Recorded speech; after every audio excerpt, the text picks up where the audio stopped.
Il y a eu un accident, il est mort. Je dois retirer mon manteau, retirer mes chaussures. Enfin déjà, moi je fais ça, je suis crevée quoi.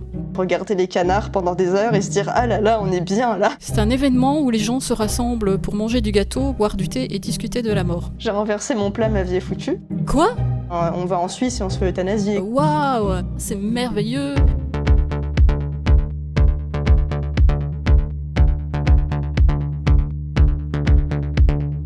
Vous écoutez le podcast Ni Vu, Ni Connu, l'émission des INTJ et des INFJ qui veulent mieux comprendre leur personnalité et se sentir moins seuls au monde. Un vendredi sur deux à 22h, venez écouter nos introspections révélées, nos conversations capturées et nos rencontres avec les abonnés. On parle MBTI et on met les points sur le NI. Bienvenue, je suis Fabienne de psychopersonnalité.com et je suis INFJ. Et je suis La Chouette, l'auteur du blog L'Entre de la Chouette, et je suis INTJ. Au programme d'aujourd'hui, le temps. Et si je vous demande, c'est quoi pour vous le temps ? Est-ce que vous pensez directement à des considérations pratico-pratiques ou est-ce que vous êtes plutôt envahi par des questionnements métaphysiques ? Au pays des INJ, on pense pas mal à la gestion de notre temps, c'est vrai. Mais après, ça dérape quand même assez rapidement. Oups.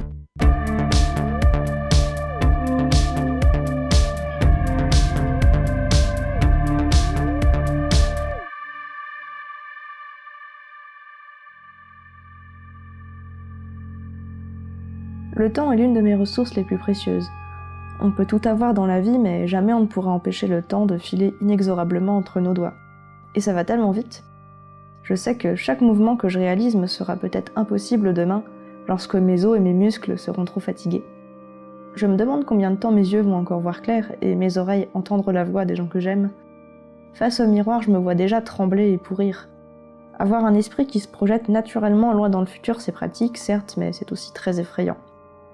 C'est pour ça que je chéris chaque seconde qu'il m'est donné de vivre, et que toute personne cherchant à m'en retirer une miette commet quasiment un acte criminel à mes yeux. Y a pas grand chose qui me fait plus bouillir intérieurement qu'un groupe de gens marchant très lentement en plein milieu du trottoir et qui ne se poussent pas quand je lui dis « Pardon, pardon !» Me faire perdre mon temps, c'est littéralement me voler un peu de ma vie. Je souhaite choisir dans quoi j'investis cette ressource et le gaspillage n'est pas toléré. S'il faut sacrifier du temps, pas de problème, mais c'est uniquement quand je le décide et parce qu'il y aura un retour sur investissement tôt ou tard. Heureusement, je suis douée pour manipuler le temps. Je sais presque toujours en trouver là où il n'y en a pas. En anticipant les soucis, en grappillant les minutes de ça de là. Je sais le compresser aussi en étant très efficace au travail. Je sais même donner l'illusion que je suis plusieurs personnes, tant j'arrive à produire de choses en un laps de temps réduit et à surveiller d'endroits simultanément. J'avoue que souvent j'oublie que ce n'est pas le cas des autres. Je sais pas vous, mais il y a une expression que j'ai mis énormément de temps à comprendre. Cette expression, c'est « je n'ai pas eu le temps ». Elle m'a laissé perplexe nombre de fois. Comment ça, t'as pas eu le temps ? Tu veux dire qu'en l'espace d'un mois, t'as pas été fichu de trouver 1 minute pour écrire ce mail de 2 lignes ? Mais tu te moques de moi ? J'ai fini par saisir cette phrase le jour où j'ai fait un burn-out et que moi aussi j'ai commencé à dire aux gens « j'ai pas eu le temps ». En effet, je pouvais pas à la fois être productive et végéter sur mon lit. C'est là que je me suis rendu compte que le temps, c'était pas seulement une ressource qu'on mesurait en minutes ou en heures. C'était aussi un vécu propre à chacun. Là aussi, il me semble que mon rythme est légèrement en décalage. Mais peut-être pas dans le sens que vous croyez.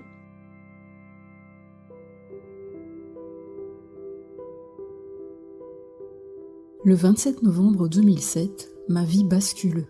Je suis dans ma voiture, la radio est allumée, et j'entends la nouvelle. Fred Chichin est mort. Fred Chichin, c'était le guitariste de Rita Mitsouko. Je ne suis pas une fan inconditionnelle du groupe, disons que j'apprécie. Alors pourquoi le décès de ce musicien m'interpelle plus qu'un autre ? J'en sais rien. Peut-être parce que j'entends qu'il est mort à 53 ans. Ça fait un choc. 53 ans, c'est bien trop jeune pour mourir. On ne peut pas mourir à cet âge-là, c'est indécent. En fait, le 27 novembre 2007, je réalise que je ne suis pas immortelle. C'est comme si on venait de me jeter un seau d'eau glaciale à la figure et que je venais de me réveiller d'une longue léthargie. Jusque-là, j'avais toujours vécu en mode NF version 1.0, c'est-à-dire je fais ce que j'ai envie de faire au moment où j'ai envie de le faire. Je zone. Plein d'idées dans la tête, quelques tentatives de créer, mais rien de cohérent. Pas de plan, pas d'objectif précis. Rêve et contemplation. Je me laisse porter, la tête dans les nuages. Je regarde le temps qui passe, sans réaliser qu'il est en train de disparaître à jamais. Mais là, tout à coup, assise dans ma voiture, j'ai un électrochoc. Je vais donc mourir moi aussi ? Quand ? Combien de temps il me reste pour vivre ce que je veux vivre ? Qu'est-ce que j'ai fait de mon temps de vie jusqu'à présent ? 1 milliard de questions se télescopent et c'est insupportable. Angoisse et stress. Stress temporel, quand vous êtes submergé par trop de choses en même temps. SE inférieur. Angoisse temporelle, quand vous avez peur qu'on vous vole votre temps. L5. Angoisse temporelle du futur, quand vous anticipez des scénarios catastrophes. Base 6. Angoisse temporelle existentielle, quand vous réalisez que chaque seconde écoulée vous rapproche de votre mort. NI dominant. Et ben voilà, on est de retour chez Alice avec les angoisses existentielles qui hantent le fond du terrier. Et ce fichu lapin blanc qui est toujours en retard, eh bien, c'est moi. Le 27 novembre 2007, je prends la décision de vivre vraiment. À partir de ce jour, c'est le début d'une réaction en chaîne. D'abord un premier pas, ensuite une action qui en provoque une autre. Jusqu'à mon nez, là où j'en suis aujourd'hui, vous révélez mes introspections dans un micro aux côtés de la chouette. C'est vraiment un truc de dingue quand on pose un premier pas, on ne sait jamais où ça va nous mener. Mais en tout cas, on vit, on fait. On prend cet incroyable cadeau qu'est le temps de vie qui nous est offert et on construit quelque chose. C'est tellement satisfaisant. J'ai pris du retard, oui, mais tant que je vis, il n'est pas encore trop tard. Pas trop tard pour lancer une chaîne YouTube, pas trop tard pour créer une entreprise, pas trop tard pour apprendre à jouer d'un nouvel instrument de musique, pas trop tard pour chanter, pas trop tard pour aimer, pas trop tard pour rire, non. Parce que faire quelque chose qui a du sens sera toujours plus fort que des rides ou des cheveux blancs. Alors voilà, il n'est pas trop tard, mais j'ai quand même un problème.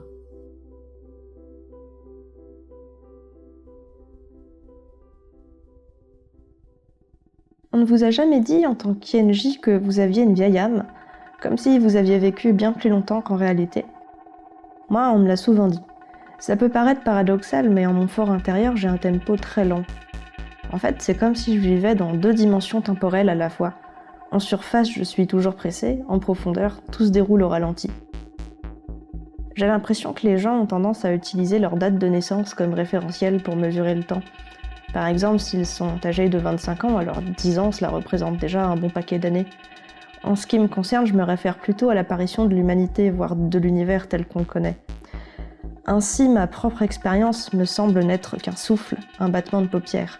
Je me raccorde généralement au référentiel des autres, mais parfois j'oublie de le faire, et je me retrouve à dire « l'autre jour » pour désigner un événement qui est arrivé il y a 15 ans.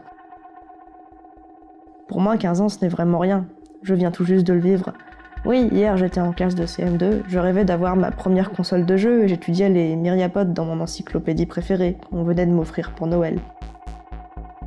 Si je devais représenter comment je perçois ma vie, je n'utiliserais pas une frise chronologique, ce serait plutôt un point. Mon passé, mon présent et mon futur ne sont pas tellement des étapes distinctes et consécutives. C'est plutôt comme si chaque instant de ma vie existait au même moment. À chaque seconde, je me souviens de la personne que j'ai été, tout en visualisant la personne que je vais probablement devenir. Je me vois naître et mourir, et pile entre les deux, il y a un instant présent quasi insaisissable. Quand on perçoit les choses ainsi, cela induit un certain détachement sur ce qui se passe autour de soi. Je ne comprends pas pourquoi s'en faire autant pour certaines choses futiles alors qu'on est tous presque déjà morts, alors que notre espèce elle-même est éphémère. Même quand je me bats pour une cause qui me semble importante, il y a toujours cette voix au fond de moi me rappelant la vanité de tout ça. Et puisque tout ceci est vain, pourquoi me presser autant finalement ? C'est sur ce constat que parfois mon besoin de contrôler le temps retourne totalement sa veste. Et si maintenant je prenais tout mon temps ? Alors je me plonge dans mes passions, focalisant mon attention et oubliant le temps qui passe. Dieu merci, il me reste des activités capables de déclencher cet état de flow. L'écriture, le pastel, la lecture, les arts martiaux et même certains jeux vidéo. Il m'ouvre un portail vers cette bulle magique où je m'autorise à prendre tout le temps nécessaire pour apprendre, explorer, imaginer. Et alors là, gare à qui essaye de me presser.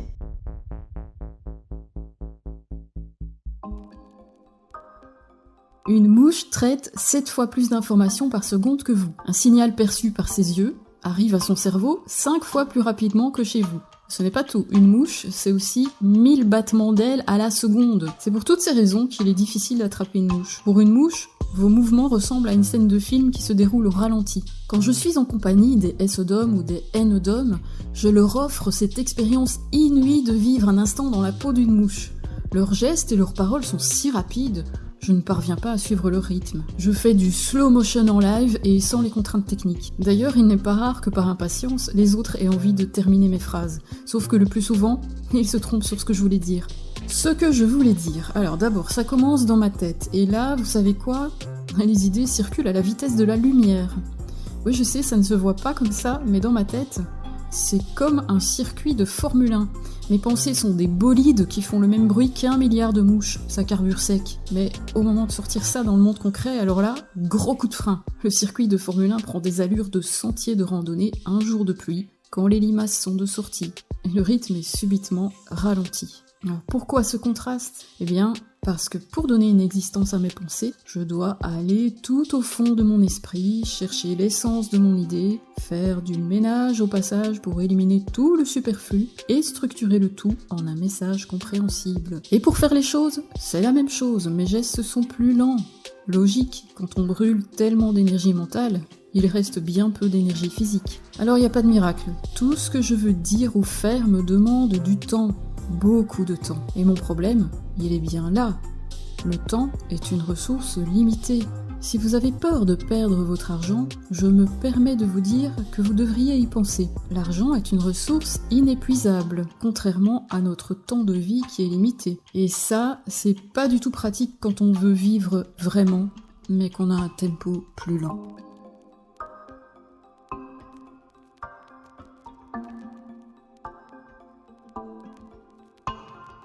La chouette, tu crois qu'on est en train de faire le podcast le plus déprimant de tous les temps ? C'est possible. À la base, on s'était dit, venez, on va parler du temps, et puis c'est devenu, on va tous mourir, mais avant ça, on va se regarder pourrir dans le miroir. Donc, bienvenue dans le monde merveilleux des INJ, mesdames et messieurs, installez-vous confortablement, profitez bien de votre petite soirée tranquille, mais surtout, n'oubliez pas que de toute façon, on est tous presque déjà morts. Et sinon, Netflix, c'est pas mal aussi. Alors, ceci dit, avant d'en arriver aux considérations métaphysiques, on peut peut-être commencer en douceur. On peut par exemple parler du temps en tant que ressource la plus précieuse et du problème de gaspillage. Par exemple, pour toi, avec ta pensée extravertie associée à ta base 5, tu dis que le fait de gaspiller ton temps est intolérable. Tu en parles dans ton introspection. Alors je voulais savoir, c'est quoi pour toi la pire façon de gaspiller ton temps ? Alors, ce qui m'énerve particulièrement, c'est les situations où je me retrouve obligée de ne rien faire ou de faire quelque chose qui ne m'est pas utile en ne pouvant pas m'extraire de cette situation. Par exemple, un truc qui m'est arrivé plusieurs fois, c'est d'avoir un cours dans mes études qui se termine tard le soir et qui ne sert à rien, enfin en tout cas qui n'est pas particulièrement utile sur le terrain après dans mon métier. Et je peux te dire que si le cours il devait se terminer à 21h, si à 21h02 la prof nous avait pas lâché, je faisais une crise d'angoisse dans la salle. Je supporte mieux quand c'est un concours de circonstances, par exemple, je sais pas, mon train il est décalé ou quelque chose comme ça, enfin c'est des choses qui sont vraiment dues à un hasard de circonstances, alors que là, dans l'exemple que j'ai cité, c'est vraiment les profs qui ont décidé de mettre un cours comme ça, à cette heure-là, c'est une décision délibérée, donc ça me pose plus problème. Et aujourd'hui, dans ta vie d'aujourd'hui ? Je rencontre pas trop ce problème dans ma vie d'aujourd'hui, parce que maintenant que je travaille à domicile, à part pour sortir faire des courses de temps en temps, je suis pas trop confrontée à la civilisation. Donc heureusement, j'ai l'impression d'être relativement épargnée par ça pour l'instant. Moi, il y a par exemple un truc qui va vraiment m'agacer, m'exaspérer, c'est des personnes qui ne formulent pas leurs pensées clairement quand elles veulent me contacter, tu sais, par email ou même dans des discussions. C'est le genre de personne qui ne veut pas faire l'effort de formuler sa pensée, et finalement, ça veut dire quoi ? Ça veut dire que je dois le faire à leur place pour essayer de comprendre ce qu'elles disent, et ce qui va évidemment prendre mon énergie et mon temps. Moi, j'aime bien qu'une personne sache exactement où elle veut en venir, qu'elle le formule bien clairement pour que je comprenne tout de suite sans devoir essayer de deviner, parce que ça, quelqu'un qui prend la peine de faire ça, pour moi, c'est déjà quelqu'un qui a une marque de respect pour mon temps, quoi, tu vois. Je sais pas si toi, t'as ça aussi, mais... Oui, je ressens ça aussi. Après, ça n'a pas le même impact sur moi si je sens que la personne, elle essaye mais elle n'y arrive pas, ou Ah si je sens oui. vraiment que la personne, comme tu dis, elle est vraiment pas dans une volonté de communiquer. Elle me dit des trucs. C'est déjà arrivé plusieurs fois sur mon blog que des personnes m'envoient des mails avec à l'intérieur des contenus qui sont très vagues et très symboliques. Et en fait, j'ai l'impression que la personne, elle essaye de me communiquer un bout de son monde intérieur, ce qui n'est pas une chose mauvaise en soi, sauf que moi, cette personne, je la connais pas, en fait. Donc, du coup, je me sens totalement en décalage. Je me dis, c'est bien gentil, mais si tu veux communiquer avec moi, tu peux pas... Enfin, il y a des façons un peu plus claires de le faire pour commencer. Après, une fois qu'on est proche, voilà, on peut communiquer comme ça, mais tout de suite, là, c'est un peu chaud quand même.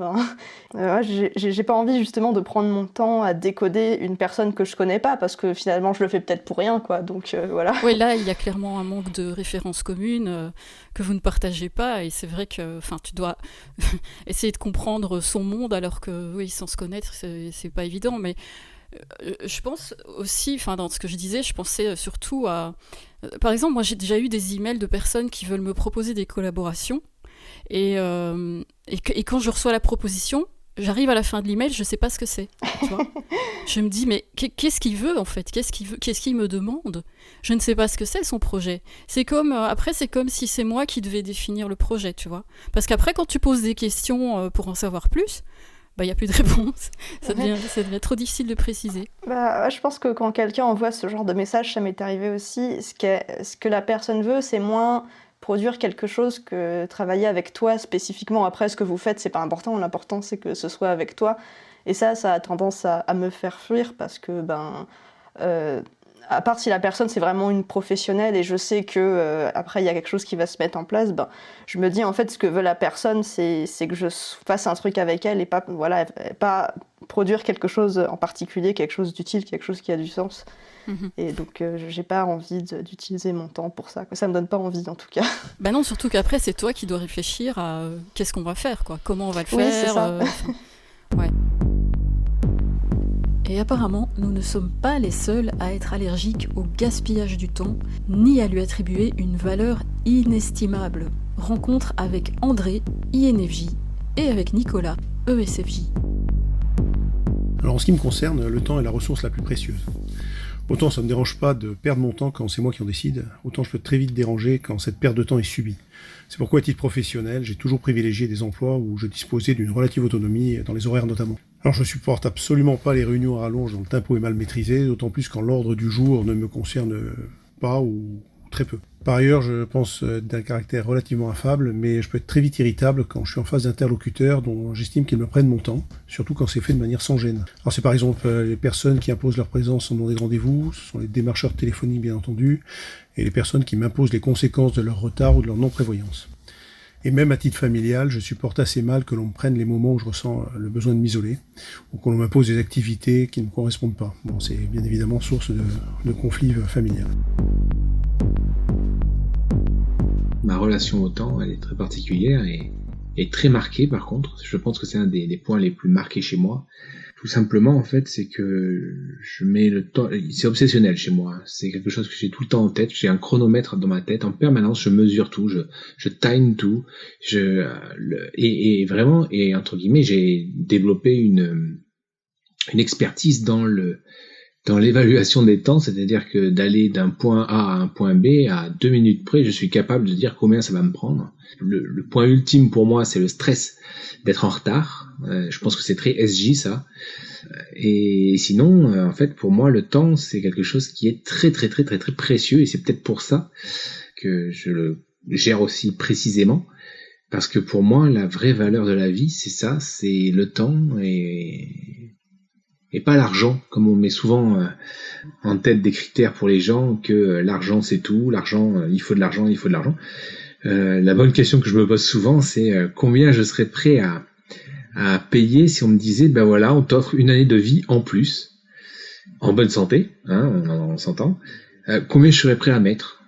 100 €, 1000 €, 10 000 €, 100 000 €, 1 million d'euros ? Ben, la réponse, je l'ai pas, mais en tout cas, je me la pose régulièrement. Et ben, le fait de me la poser, ça prouve aussi que c'est quelque chose qui est très important pour moi. Voilà.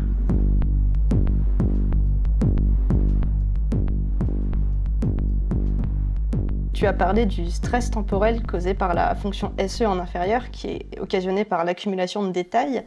Est-ce que tu pourrais donner des exemples dans ton quotidien de ce qui te cause ce genre de stress ? Et est-ce que tu pourrais aussi nous dire à quel point ça a de l'impact sur ton mode de vie et sur tes choix, par exemple au niveau professionnel ?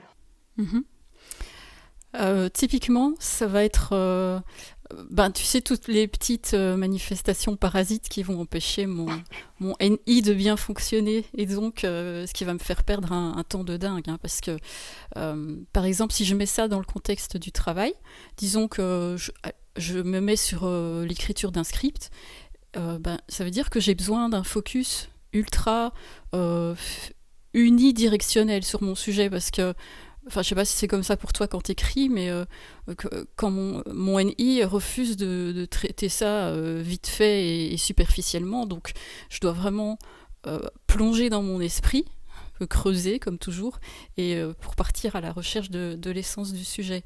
Donc ça, c'est un chemin qui est souvent éprouvant, hein. Je sais pas si tu le vis comme ça toi, mais ça me demande une bonne quantité d'énergie mentale, et donc le fait est que la moindre interruption pendant ce processus-là, ça peut me faire perdre vraiment le fil de mes idées, hein, ce qui est très contrariant, parce que tout ça, c'est évidemment du temps perdu.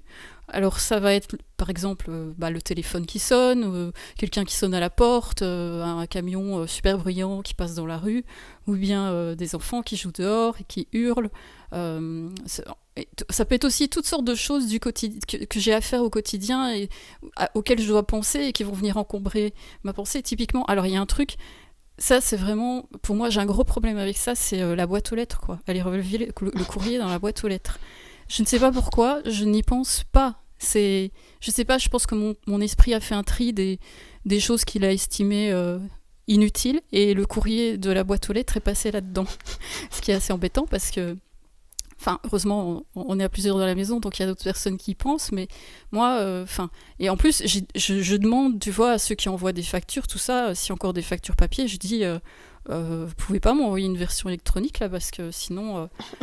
et il y en a qui me disent, ah non, légalement, il faut encore envoyer du papier. Je dis, bon, encore une qui va être mangée par les escargots, parce que, oui, j'ai des escargots dans ma boîte aux lettres.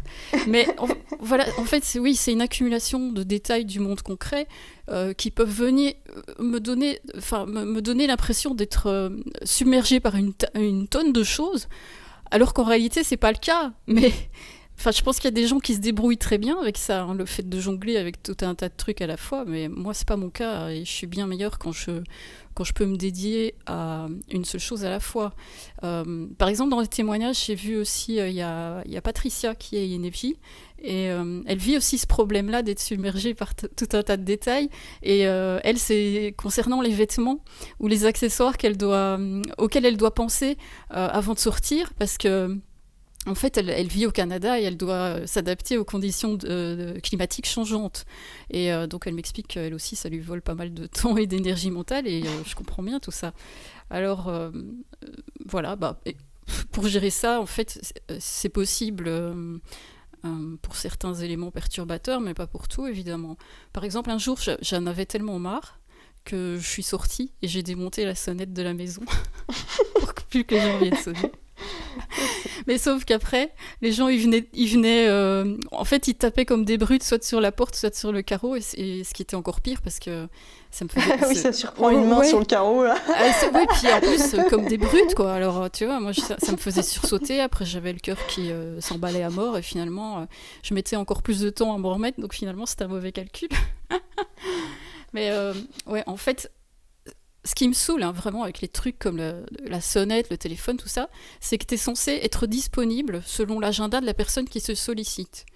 La personne, là, elle choisit le moment où ça l'arrange bien, elle, mais elle se demande pas un seul instant si pour toi c'est ok d'être dérangée à ce moment-là. Donc c'est quelqu'un qui m'impose son agenda au détriment du mien, et ça, en fait c'est quelqu'un qui me vole mon temps, ni plus ni moins.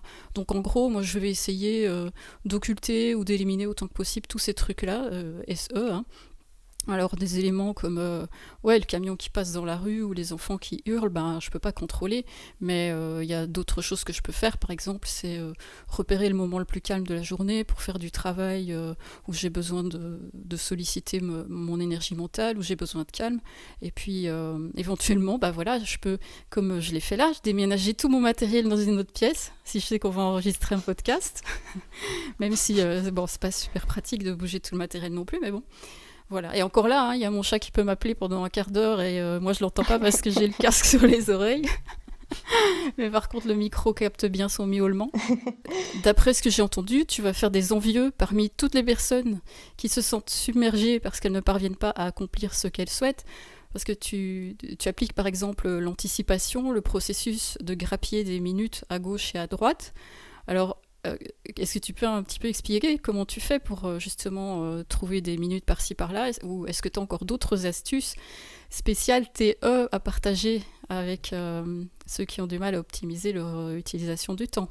Alors, ce qui est plutôt marrant avec ça, c'est que pendant longtemps, je conscientisais absolument pas le fait que j'avais cette efficacité-là, et du coup, j'étais incapable de donner des conseils en fait aux gens parce que moi je le faisais sans me poser de questions. Mais bon, à force j'ai travaillé beaucoup avec des FP dans mon travail, et donc je me suis habituée à conscientiser en fait ce qui se passait naturellement dans ma tête pour essayer de leur donner des conseils. Un truc qui est très très important, je pense, c'est de hiérarchiser les tâches et de pas laisser les petits trucs, comme tu disais juste avant, s'accumuler. Alors j'ai tendance un petit peu à le faire quand c'est des choses... ton exemple de la boîte aux lettres, moi c'est pareil, je regarde le courrier tous les 4 jours et c'est vraiment parce que je me dis « j'ai peut-être reçu un truc important, autrement j'irai pas. » Je suis pas seule.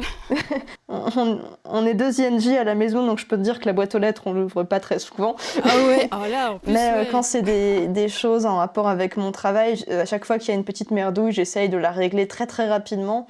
Et en fait, je note toutes mes tâches de fond, celles qui prennent plus de temps. Par exemple, là, dans mon bureau, il y a un tableau qui est affiché avec dessus tous les trucs que je suis en train de faire. Il y a écrire le roman avec ma co-auteure, gérer l'édition de mon premier livre, faire des podcasts avec Psychopersonnalité, et puis une liste de commandes de textes. Voilà. Il y a même une liste d'animaux que je dois dessiner au pastel pour décorer le salon.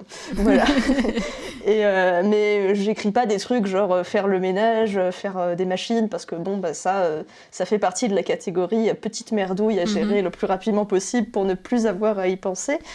Donc j'alterne un petit peu. Il y a des jours où je procrastine ces choses-là parce que j'ai vraiment la flemme de me connecter à mon environnement, et des jours où je me lève en mode commando en me disant ok, alors aujourd'hui 8h ratissage des feuilles mortes, 9h machine à laver, 10h ménage partout dans la maison. Et je le fais, quoi, je m'y tiens. C'est plus une question d'attitude que de méthode particulière, je pense, dans ces moments-là. Mais pour tenir ce genre de truc, je pense que c'est une question d'habitude, de routine. C'est très dur de démarrer la première fois, mais une fois qu'on s'est fixé un jour de la semaine où on fait ça, ou des horaires, et qu'on le répète un certain nombre de fois, ça finit par devenir un élan. En fait, on le fait tout seul sans se poser de questions. Enfin, en tout cas, moi, c'est ce qui m'arrive. Un autre truc que je peux conseiller aussi, c'est j'insiste de nouveau là-dessus, il faut noter les choses qu'on a à faire. Parce que sur le coup, on se dit toujours c'est bon, je vais m'en souvenir plus tard, mais en fait, la mémoire vive, elle peut retenir 6 ou 7 informations à la fois sur le court terme, et ensuite elle s'efface et on oublie tout, et on a l'air bien con si on n'a rien noté. Donc je pense que c'est quelque chose de primordial d'avoir toujours un bloc-notes à côté de soi et d'avoir ce réflexe-là. Ouais, c'est quand même à double tranchant parce que ça ressemble vaguement à la to-do list, ce que tu me dis là, et je vois c'est ça. Il y en a qui se laissent piéger. Par exemple, il y avait Sébastien, je me souviens dans les témoignages, il me dit j'ai commencé ma journée avec une liste de 18 tâches à régler, et à la fin de la journée j'en avais 28. Alors je sais que c'est le piège d'ajouter toujours des tâches à sa liste, et moi, personnellement, j'essaie de faire des listes assez minimalistes et d'éliminer justement... en fait, de garder sur ma liste, je sais pas, ça peut être 2, 3, 4 grosses choses vraiment les plus importantes que je veux réaliser sur ma journée, et finalement ça va éliminer tout le reste. Mais évidemment, c'est pas de bol, ça va éliminer tous les petites merdouilles SE comme tu disais. Et le problème de ces merdouilles SE, c'est que même quand tu les fais, ça revient aussi sec. Ouais, bah ça, ça, il faut prendre l'habitude, enfin, il faut se forcer. C'est clairement du fait ce que je dis, mais pas ce que je fais, ce que je raconte là, mais j'ai tout de même une vision idéale, théorique de comment il faudrait gérer ça. Oui, il y a aussi une question de hiérarchisation des tâches. Oui. Si on se retrouve avec 30 tâches sur une to-do list, c'est qu'il y a un truc qui a merdé quelque part. Il faut, à la rigueur, faire 2 to-do list, une avec les trucs urgents et une avec les trucs pas urgents, par exemple. Enfin, parce que si, le problème, si on se retrouve avec autant d'infos, autant ne pas faire le to-do list, parce que c'est toujours autant le bordel dans sa tête, quoi. Donc, et puis, on n'avance pas. Il y a encore le piège de est-ce que c'est urgent ou est-ce que c'est important, tu vois, ça peut être aussi les deux choses vraiment. Enfin, parfois on a l'impression que tout est urgent et que même des conneries sont urgentes, alors que finalement, après si on se pose la question est-ce que c'est important, ça c'est autre chose encore. Mais il y a aussi un truc que je trouve très utile, que j'applique en tout cas quand je peux, c'est la préparation du terrain à l'avance. Par exemple, allez, je vais prendre un exemple. Si je veux écrire un script pour un article ou pour une vidéo, eh ben, ce que je peux faire, par exemple, c'est la veille me dire, ok, je vais déjà prévoir le plan du script avec les différentes parties, les sous-titres, des choses comme ça. Comme ça, demain matin, quand j'allume mon ordi, hop, j'ai le plan sous les yeux et j'ai plus qu'à... Enfin, je me lance tout de suite. J'ai pas à réfléchir maintenant. Oh là là, qu'est-ce que je vais faire, par où je vais commencer, tout ça. Et ça, enfin, déjà, ça permet un lancement plus rapide, je trouve. Et c'est quelque chose qu'on peut appliquer dans pas mal de domaines. Par exemple, aussi, je pense à des choses plus concrètes comme... je sais pas si vous voulez repeindre votre salon, la veille, vous pouvez par exemple installer tout le matériel, je sais pas moi, tout ce qu'il faut pour protéger le sol, les trucs l'adhésif pour déterminer les limites, enfin des choses comme ça, et comme ça le lendemain matin, hop, vous n'avez plus qu'à ouvrir le pot de peinture et c'est parti quoi, parce que je trouve que la préparation en fait du terrain, ça, enfin déjà moi je fais ça, je suis crevée quoi. Après, j'ai plus envie, ça m'a déjà pris toute mon énergie, toute ma motivation. Donc voilà, c'est encore un truc que j'ai trouvé pour gagner du temps. Et je voulais te demander, est-ce que ton TE est fonctionnel dans tous les domaines de ta vie ? Ou bien est-ce qu'il y a des exemples pour lesquels l'optimisation de ton temps n'est pas un processus aussi évident ? Alors, TE est plus ou moins fonctionnel en temps normal dans tous les domaines de ma vie, c'est-à-dire que si je vais bien, je vais être un minimum organisée partout. Alors, c'est vraiment rare, par exemple, que j'arrive en retard à un événement parce que j'ai eu une merde que j'ai pas anticipée, ou bien que, même si, par exemple, tu vois, j'aime pas trop faire le ménage, faire les tâches ménagères, je vais jamais laisser des trucs traîner par terre dans ma maison, ça va toujours être un minimum bien rangé et tout. Là où ça peut complètement ne pas aller, c'est... Alors, je sais pas si c'est tous les INTJ ou si c'est parce que je suis autiste, mais quand je suis vraiment très très fatiguée, j'ai des troubles de la fonction exécutive, c'est-à-dire que mon cerveau se met à ne plus hiérarchiser les informations. Alors, dans mon sens, c'est plus dans mon cas, c'est plus les informations SE. Par exemple, je rentre chez moi après une sortie, et là, je me dis, alors je dois retirer mon manteau, retirer mes chaussures, me laver les mains, dire bonjour à mon chéri, aller dans une pièce. Et en fait, tous ces petits détails, de petites actions à faire, je n'arrive pas à les mettre dans l'ordre, et du coup, je reste figée sur place avec un regard assez indéfinissable, en me disant, mais il y a trop de trucs à faire, là, je sais pas quoi faire. Et ça peut être, voilà, des trucs complètement insignifiants, comme retirer mes chaussures, quoi, qui peuvent me bloquer. Et donc là, voilà, là je suis vraiment une loque, il n'y a plus rien à faire dans cet état, il faut que j'aille dormir, en fait, c'est le seul moyen de me remettre dans mode normal. Mais voilà, je ne saurais pas dire si c'est mon autisme qui accentue ce côté-là ou si c'est un truc qui arrive à tous les INTJ. Je sais que mon copain INTJ, quand il est fatigué, pareil, il est... Enfin, c'est pas à ce point-là, mais il est quand même bien embêté de devoir faire tout un tas de petits trucs. Ça le fatigue, comme s'il devait soulever une montagne, quoi, d'aller faire la vaisselle ou un truc comme ça. Donc ouais, j'ai l'impression que c'est un peu le SE qui lâche, quoi. Ouais, On est crevé. il y a de toute façon l'énergie globale du type de personnalité qui est introvertie. Donc c'est vrai qu'il y a un moment, il y a un problème d'énergie de toute façon qu'il faut récupérer d'une façon ou d'une autre. Ouais. Moi, c'est marrant parce que, tu sais, j'ai pas de TE dans les cas de fonction de mon type, mais c'est marrant parce que j'ai l'impression d'en avoir quand même développé un quand je cuisine en fait, et que là j'ai un TE qui est vraiment au top quand je cuisine, parce que moi, une de mes préoccupations, c'est j'essaye aussi souvent que possible de manger sain, donc si on veut manger sain, ça veut dire qu'il faut cuisiner. Oui. Mais ouais, mais le problème c'est que quand je demande à mon NI, qu'est-ce que tu préfères? Tu préfères cuisiner ou tu préfères continuer à travailler bien tranquillement sur ton ordinateur? Bon, tu devines la réponse. Mais voilà. Mais comme je veux quand même manger sain, je me dis, bon, ok, je vais devoir trouver des stratégies. Alors, déjà, en fait, ce qu'on a décidé avec mon compagnon, c'est qu'un soir sur deux, c'est moi qui cuisine et l'autre soir, c'est lui. Et déjà, moi, ce que je vais faire, c'est un peu, tu en as parlé tout à l'heure, mais c'est anticiper ce que je vais cuisiner, tu vois, pour pas me retrouver là plantée devant la porte du frigo à me dire bon, qu'est-ce qu'on va manger ce soir,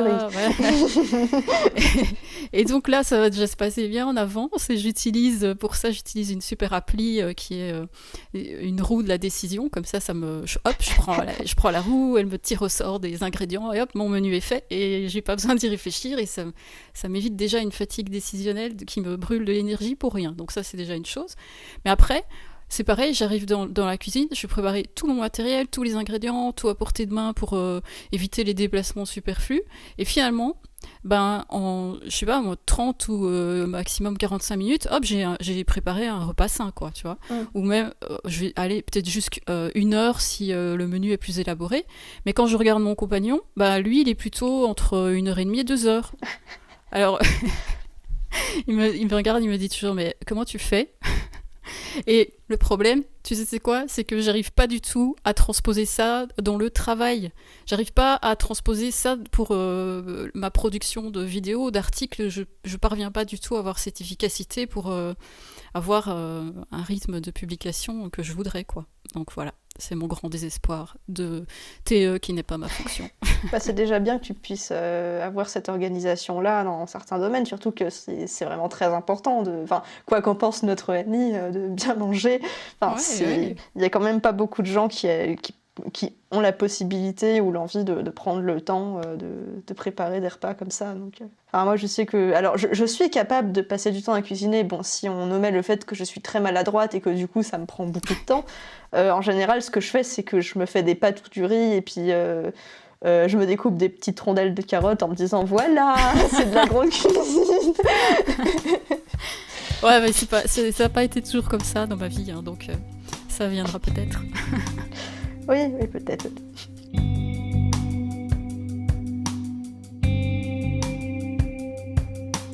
Au sujet du décalage de tempo, dans ton témoignage, tu as évoqué un décalage entre tes pensées qui filent à toute vitesse et ton corps qui a au contraire des réactions plutôt lentes.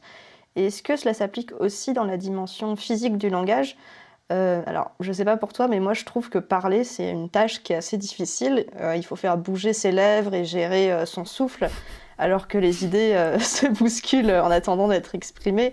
Et moi, ça m'arrive souvent de buter sur les mots ou d'inverser les syllabes ou de bafouiller, parce que je gère mal justement le décalage de rythme entre les deux. Est-ce que toi aussi, ça t'arrive, ce genre d'expérience ? Alors oui, parler, c'est difficile. Je te rejoins. Pour moi, hein, en fait, bouger les lèvres et sortir ma voix, c'est vraiment une pratique sportive. Mais vraiment. Je me sens moi seule. Oui. Dites-nous aussi si vous êtes concernés, les INJ là, qui écoutez, parce que, moi je trouve, alors parler, ça demande vraiment beaucoup d'énergie physique, et évidemment avec notre SE inférieur, c'est pas notre spécialité, donc et souvent d'ailleurs j'ai remarqué que les INJ avaient souvent un ton de voix assez monocorde, pas trop d'expressivité dans la voix. Je sais pas si t'as remarqué ça toi aussi. Oui, aussi. Ouais. Moi, je trouve que c'est mon cas, en tout cas quand je parle en mode normal, un peu comme maintenant, que je fais pas trop attention. Je trouve que j'ai une sorte de voix paresseuse qui se traîne avec un rythme plutôt lent. Pour moi, en tout cas, parce que moi, personnellement, je trouve que toi, ton débit à toi est un peu plus rapide que le mien. Mais oui, en tout cas, comme toi, je trébuche sur les mots, je bégaye, je mets du temps à formuler ce que je veux dire, et du coup, voilà, un jour j'ai décidé que je devrais faire un effort là-dessus parce que par nécessité, simplement. C'est juste qu'un jour j'ai dû commencer à parler en public et animer des groupes et que je devais faire en sorte de capter leur attention parce que si je ne changeais rien, je risquais plutôt de les anesthésier. Et puis, ouais.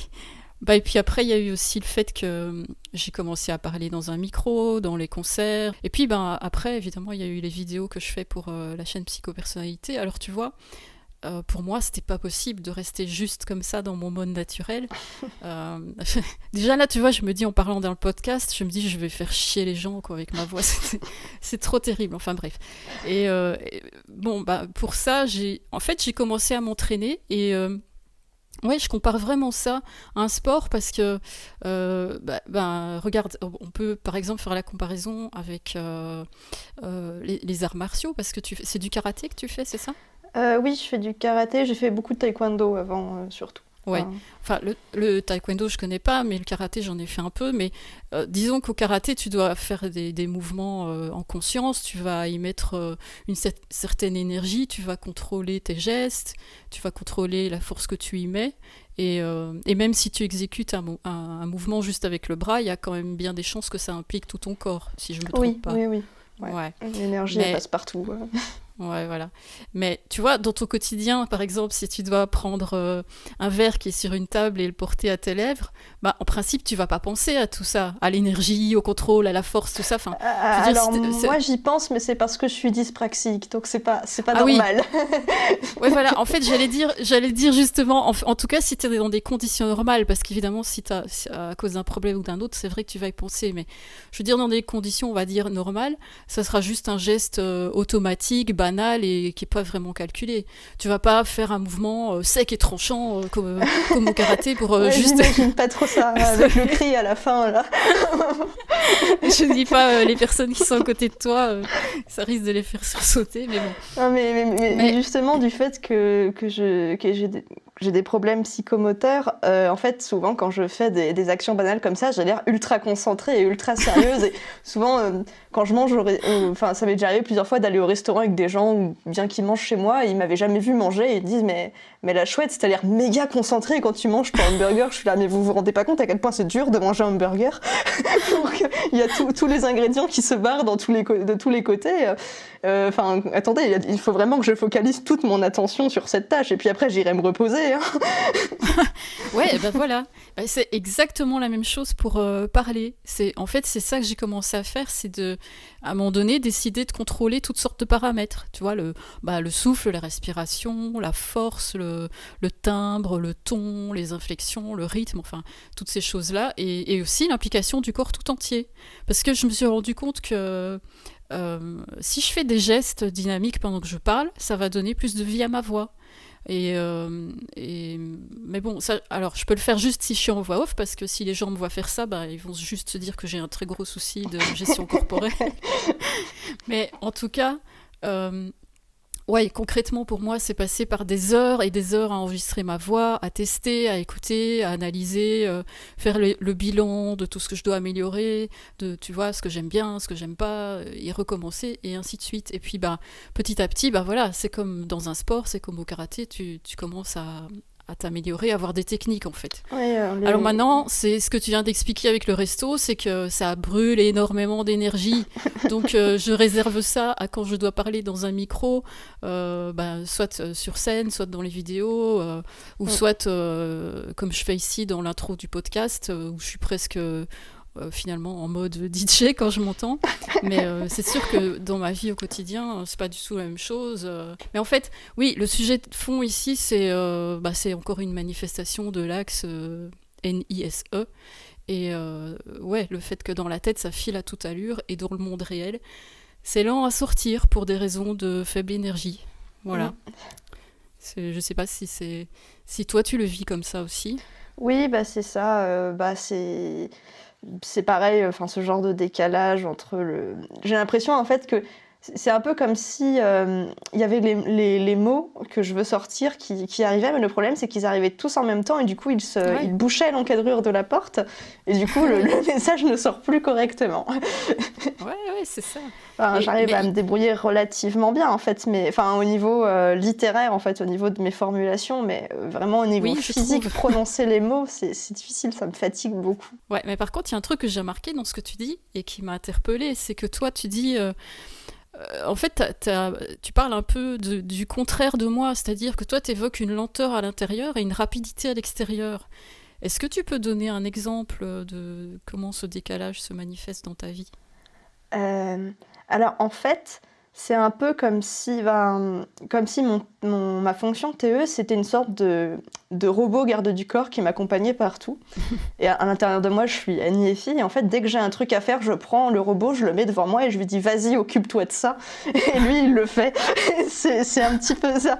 Enfin, je sais pas si c'est clair comme métaphore, mais en gros, cette espèce de... mon TE, mon TE m'appartient, c'est moi, il fait le travail rapidement, comme il faut, mais il y a toujours une autre part de moi en arrière-plan qui observe ça et qui se dit « Oh là là, heureusement qu'il est là celui-là, hein, pour gérer ça, parce que moi je pourrais pas ».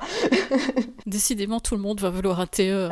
J'ai un pote INTJ qui appelle la fonction auxiliaire la fonction torchon, et je trouve que c'est très très évocateur. En fait, c'est vraiment la fonction, dès qu'on a un truc à faire, on la prend et on les suit avec, quoi. Enfin, ça sert à faire un peu tout, comme ça, rapidement, facilement. Ouais. Et c'est vraiment comme ça que je ressens ma fonction TE. Ouais, on l'envoie au front. Ouais, c'est ça. Vas-y, va essuyer toutes les choses là-bas. Moi, je reste bien au chaud dans mon intérieur. Oui, c'est une belle image. En tout cas, dans vos témoignages, vous avez vraiment été plusieurs à mentionner un décalage entre votre propre tempo et le tempo du monde extérieur. J'ai vu par exemple Isabelle, INFP, Pascal, INFJ, Gaël, INFP, Elia, INFJ, Guillaume, ENFP, Sébastien, INFP, Charlotte, INFP, Claire, INFJ. Donc il y a du monde à vivre ça, décalage de tempo.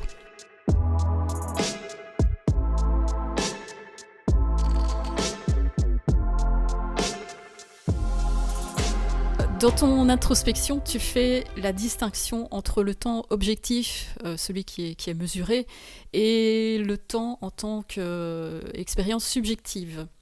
Je voulais savoir si tu as déjà été confronté à des personnes qui ont un vécu subjectif du temps totalement différent du tien, et est-ce que tu as une anecdote à ce sujet ? Une anecdote, oui, c'est un truc qui m'avait un petit peu marqué parce que finalement, ça cristallisait une impression que j'avais depuis longtemps. Moi, globalement, j'ai l'impression que, comme je disais dans mon témoignage, je mesure pas le temps en fonction d'une vie humaine, enfin de ma propre vie. Donc une fois, par exemple, je devais aller au cinéma avec des amis et on allait dans un cinéma du distributeur Pathé Gaumont. Et donc, avant d'aller à la séance, on se dit, bon, on va réserver des places. Et moi, j'ai dit, Pathé Gaumont, ils ont changé leur réservation. Maintenant, on réserve plus seulement une place, on réserve aussi le siège, ça fait pas longtemps. Et ils me disent, quand même, ça doit faire 6 ans qu'ils font ça. Et moi, je suis là, ah oui, écoutez, c'est ce que je dis, ça fait pas longtemps. Et en vrai, je sais pas depuis combien de temps ils font ça, mais ça faisait un certain nombre d'années déjà. Et pourtant, j'étais allée plusieurs fois au cinéma, quoi, avec cette configuration-là. Mais pour moi, ça venait d'arriver, quoi. C'était l'innovation de l'année, quoi. Et ce genre de situation, ça m'arrive parfois. Et donc, j'ai souvent l'air complètement à l'ouest pour les gens avec qui je discute. C'est un peu comme si je m'étais pas rendu compte du truc et que je venais de le découvrir, alors que si, je sais très bien. C'est juste que, voilà, j'ai pas la même façon de le vivre. Ouais, j'imagine. Et t'as déjà rencontré quelqu'un qui a cette perception équivalente à la tienne ?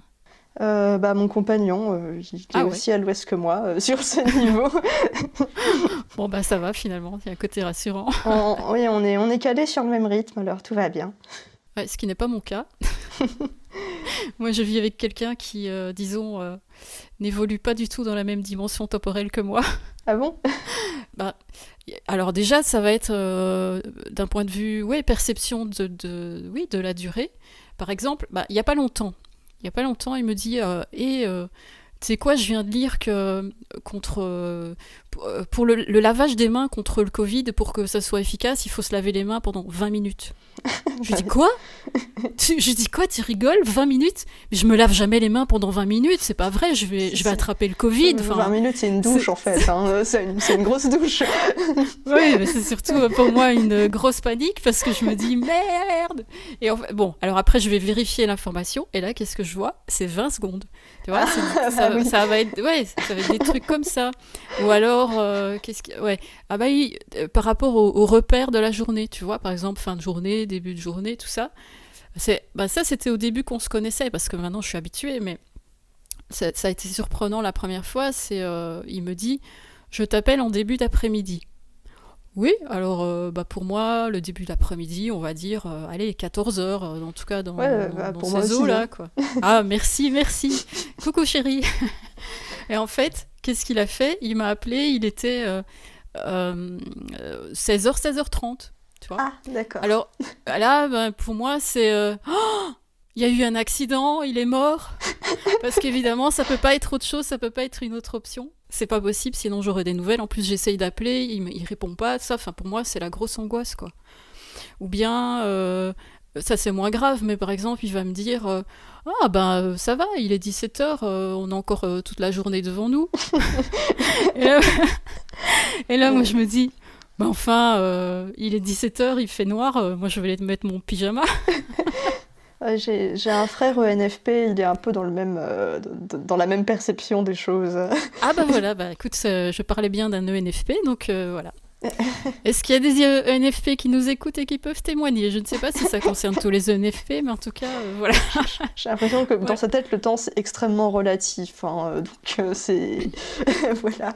Il y a toujours assez de temps pour tout faire, tout va bien. Ah oui, quand j'entends « et je vais faire ci, et je vais faire ça, et je vais faire ci », moi, je me dis « mais quand ?» C'est pas possible de mettre tout ça dans ce laps de temps. Et en fait, non, c'est pas possible. Après, ça se confirme que c'est pas possible. Je voudrais revenir sur ton témoignage, puisque dans ton introspection, tu parles beaucoup d'anticipation, de vision angoissante du futur, et tu détailles ce que ça représente pour toi de vivre ça. J'entends souvent dire que l'intuition introvertie implique d'être tournée vers l'avenir, mais personnellement, je trouve que cette définition est simpliste, parce que d'une part, Annie n'a pas le monopole de la pensée tournée vers l'avenir, et d'autre part, il y a plusieurs manières d'être tournée vers l'avenir. Et celle de Annie, elle est spécifique. Je trouve que l'intuition extravertie va plutôt imaginer les possibilités futures, là où Annie va plutôt chercher à anticiper ce qui a le plus de chances d'arriver. Du coup, dans une situation de crise sociétale comme la nôtre, j'ai l'impression d'avoir pas mal de NP échapper à la déprime en se disant c'est bon, tout pourrait bien se terminer. Et certains ont même l'air carrément optimistes, ils se disent que c'est une super opportunité pour éveiller les consciences, pour changer radicalement de mode de vie à l'échelle nationale, etc. Alors que nous, Yenji, dans l'ensemble, j'ai plus l'impression qu'on reste bloqué sur ça va mal se terminer, tant que le faisceau d'indices laisse penser que c'est l'issue la plus probable. Sur ce pavé, est-ce que tu constates un décalage avec ton entourage à ce niveau ? Écoute, merci de poser cette question pavé, parce que je trouve que c'est vraiment une très bonne idée de parler de ça, les différentes façons de regarder vers le futur qui sont généralement associées à la fonction N, même s'il faut quand même nuancer un petit peu, mais je reparlerai après. Mais en tout cas, tu as raison, c'est qu'il y a vraiment une démarche différente entre NI et NE, et donc ça vaut le coup d'en parler. C'est vrai qu'il y a beaucoup de confusion à ce niveau-là, je trouve aussi. Et ce que je peux te dire de mes observations, alors je vais revenir dans mon quotidien avec mon NE dominant sujet d'expérimentation préféré. C'est-à-dire que par rapport à la situation de crise qu'on vit en ce moment, si je compare les deux façons de regarder le futur, donc en l'occurrence, pour ceux qui n'ont pas compris, celle de mon compagnon et puis la mienne, pour N-Dom, je trouve que oui, ça va être axé sur toutes les possibilités, un peu c'est ce que tu as dit, toutes les possibilités qui vont s'ouvrir dès que la situation sera réglée, tout ce qu'on pourra faire à nouveau, toute la liberté dont on a été privé jusqu'à présent, donc par exemple sortir, voyager, organiser des rencontres, etc. Et Tandis que pour NIDOM, donc moi en l'occurrence, on va plutôt être dans l'anticipation du danger. Et donc chercher tous les moyens, toutes les stratégies pour éviter le danger. Et évidemment, ce qui dans mon cas est un peu particulier parce que c'est encore amplifié par ma base 6, mais globalement c'est ça. Alors, bien sûr, moi aussi, je pense aux possibilités que j'ai citées avant, tout ce dont on est privé actuellement. Et par exemple, je serais vraiment soulagée et tellement heureuse de pouvoir retrouver mes proches dans de meilleures conditions, ça oui. Mais avant ça, c'est vrai que ma première priorité, ça va être d'anticiper le danger. Et en fait, c'est ça, je trouve, moi, vraiment une grande différence à faire entre NI et NE. Et ça vaut aussi pour un truc dont on avait parlé dans l'épisode 1, qui est... voilà, comme ça vous refera écouter l'épisode si vous ne l'avez pas écouté, en tout cas, le fait de voir les coulisses de la réalité. On avait parlé de ça, et tu me disais que oui, d'autres fonctions que NIDOM pouvaient le faire aussi, NEDOM par exemple, je suis d'accord, mais c'est vrai, mais ce que je remarque moi, c'est que c'est pas avec le même niveau de détail, ou plutôt je dirais c'est pas avec le même niveau de vigilance, parce que tout simplement parce que la quête de NI, c'est un besoin de sécurité, c'est une grande partie de ce qu'on va visualiser de l'avenir, ça va nous servir à éviter autant que possible un danger. Et quand je dis danger, alors ça peut prendre toutes les formes, c'est de la moins grave à la plus grave. Par exemple, quand on pense à, je sais pas moi, un exemple qui est de pas terminer un travail à temps, c'est un danger qui n'est certes pas vital, mais qu'on veut quand même éviter à tout prix. Et donc, on va mettre en place tout ce qu'il faut pour y parvenir. Tandis que la quête de NE, là, on est plus dans un besoin de stimulation. C'est waouh, tout ce qui est possible, et ça, et ça, et ça, et encore ça, c'est merveilleux. C'est l'enthousiasme, c'est l'optimisme, et ça, c'est pas rien. Quand on a compris ça, on a compris un des fondements, je trouve, essentiels, c'est-à-dire donc NI, besoin de sécurité, NE, besoin de stimulation.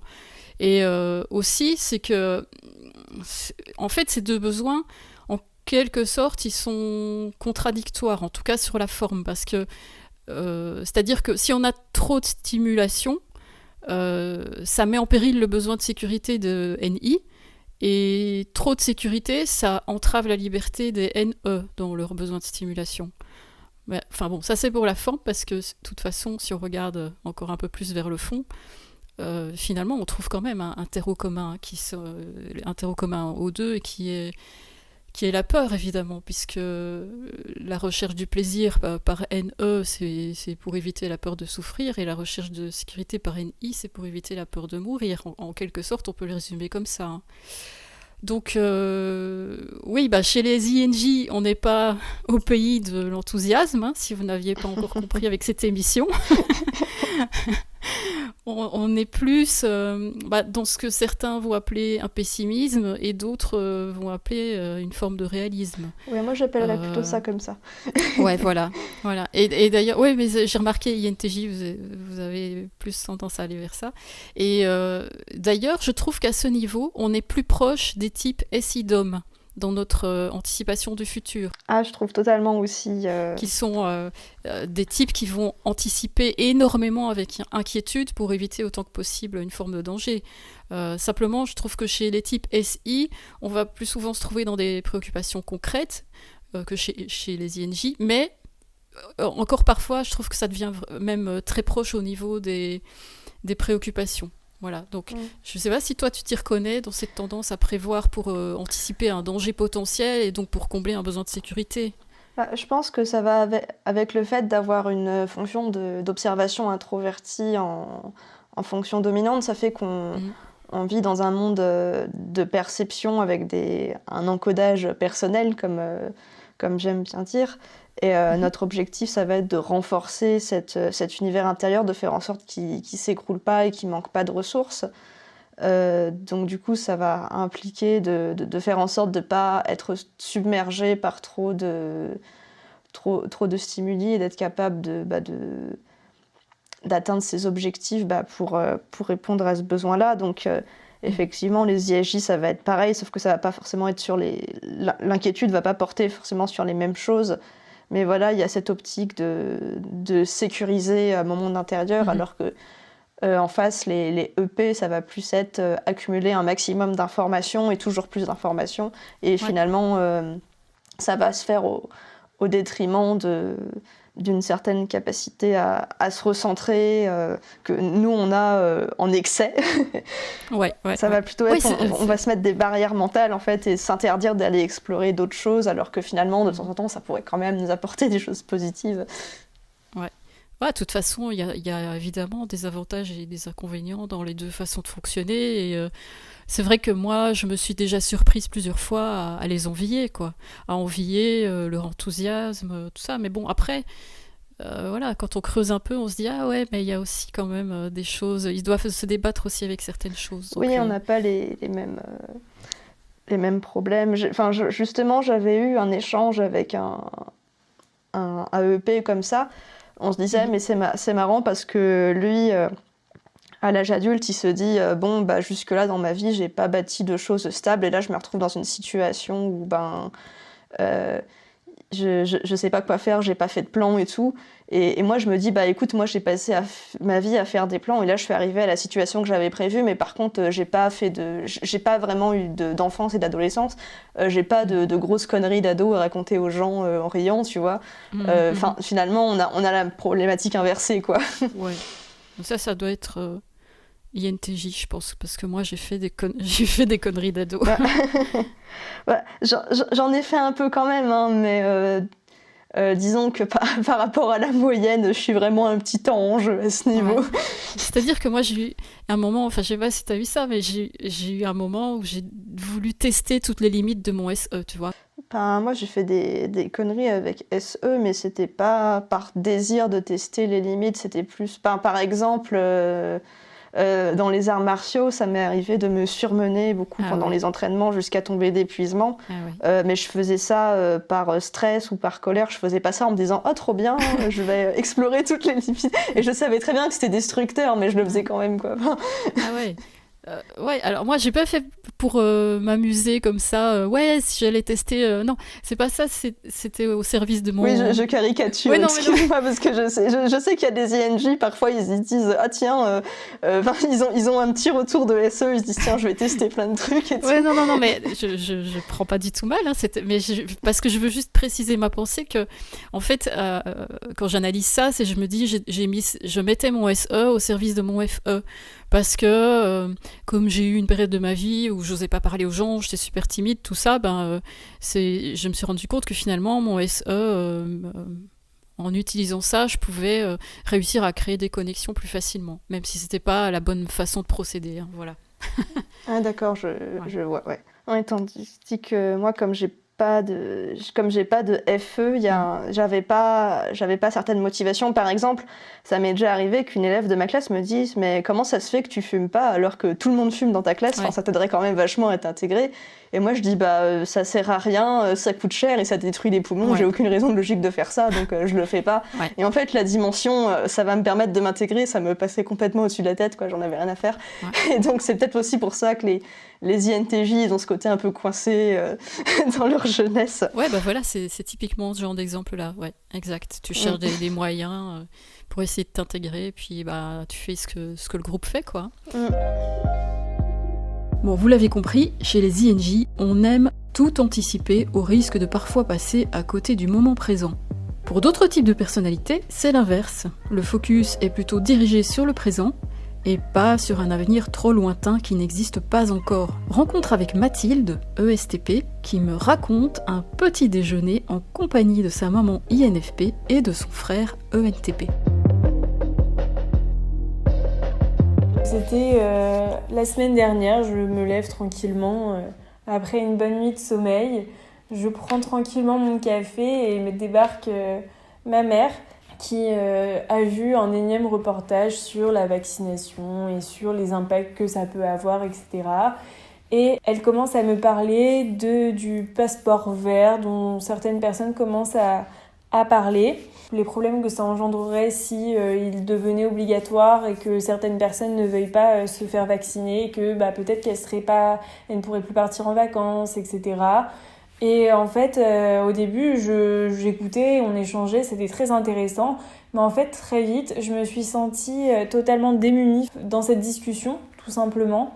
Je me sentais frustrée parce qu'en fait, je comprenais pas le pourquoi à 8h du matin, on devait parler de ce genre de sujet qui en fait n'avaient pas lieu d'être étant donné qu'ils sont lointains, qu'on commence tout juste à parler de la vaccination de manière générale et que finalement, à ce jour, on n'a pas la moindre idée de comment ça va se faire, pour qui ça va se faire et dans quel cadre ça va être obligatoire ou non. Et du coup, j'étais très mal à l'aise par cette discussion. Et donc, je lui ai demandé tout simplement d'arrêter, si on pouvait arrêter de parler de ça et de changer de sujet. Là, mon frère est arrivé. Les deux se sont remis à en parler et en fait, ça a juste accentué mon côté où je me sentais très mal à l'aise dans cette discussion et où j'avais pas du tout envie d'en parler parce que j'en vois tout simplement pas l'intérêt parce que ça n'existe pas à ce jour et que oui, bien sûr, c'est important de réfléchir à l'avenir, mais c'est vraiment faire des plans sur la comète et de partir trop loin en fait pour moi et donc j'ai décidé de quitter cette discussion et voilà.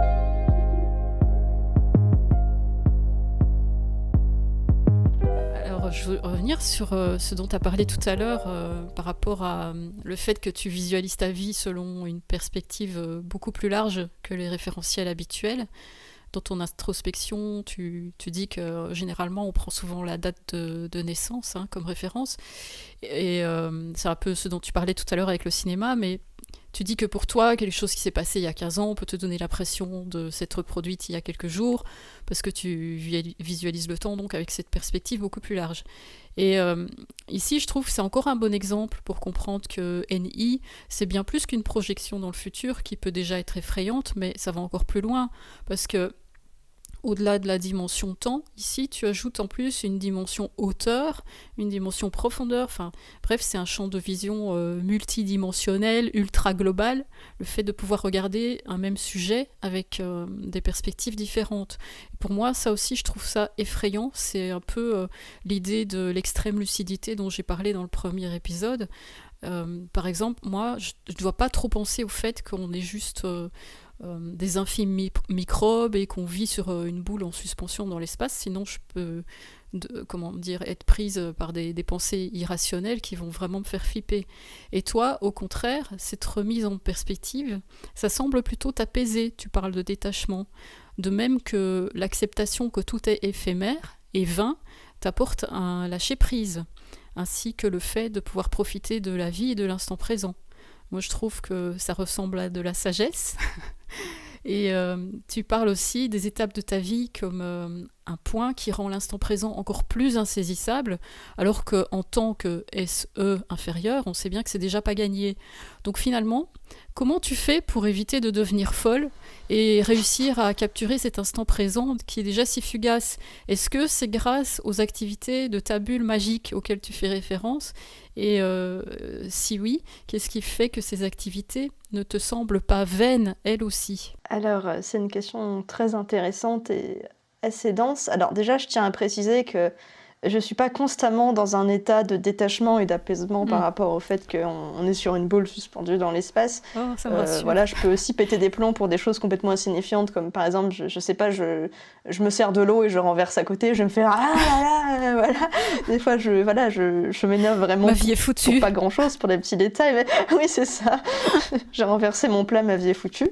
Voilà, et mais c'est vrai que globalement, j'ai l'impression d'avoir plutôt des facilités à lâcher prise à ce niveau. Peut-être parce que, en tant qu'INJ, j'ai commencé à me faire ce genre de réflexion assez tôt dans ma vie. Il y en a, je sais qu'il y a des gens, ils vont faire Vipassana dans la montagne pendant des semaines et ils se rendent compte de ça. Et il y a d'autres gens, quand ils sont gamins, ils se posent ce genre de questions. Et du coup, j'ai eu beaucoup de temps pour y penser et pour me dire que je pouvais rien y faire. Donc finalement, autant essayer de... si je peux pas modifier le monde autour de moi, je peux essayer de modifier ma perception pour avoir moins mal, quoi, en fait. J'ai remarqué que beaucoup d'INTJ s'inspiraient du stoïcisme. Alors, beaucoup de gens pensent que le stoïcisme, c'est le fait de s'en foutre de tout, mais c'est pas exactement ça. C'est plus le fait de ne pas s'en faire pour les choses sur lesquelles on n'a pas d'impact. Par exemple, si dehors il neige et qu'il y a du verglas et que on peut pas aller bosser, c'est chiant, mais on peut pas empêcher la neige de tomber, donc ça sert à rien de s'énerver, quoi. On peut réfléchir à des solutions ou se résigner et se dire je vais pas bosser aujourd'hui. Voilà, et donc, mais par contre, les situations où on peut changer quelque chose, on peut essayer d'anticiper, de préparer des plans. Et donc, à l'échelle de la vie, de la planète, avoir ce type de pensée, ça aide à pas trop angoisser à cause de ça.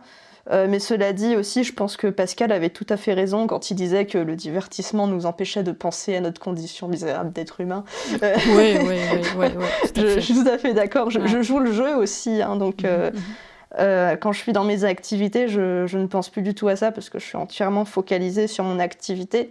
Je ne saurais pas te dire pourquoi ça me fait ça et comment je fais ça. C'est assez naturel en fait. Une fois, le tout c'est de trouver l'activité qui déclenche ça. Ça s'appelle l'état de flow, je crois, quand on est dans l'instant présent, dans ce qu'on fait. Donc voilà, en fait, comme tu dis, j'essaye de voir le monde en plusieurs dimensions. Il y a la dimension où j'ai conscience qu'on est des êtres insignifiants à l'échelle de l'univers et qu'on mourra sans connaître un millième des connaissances possibles. Et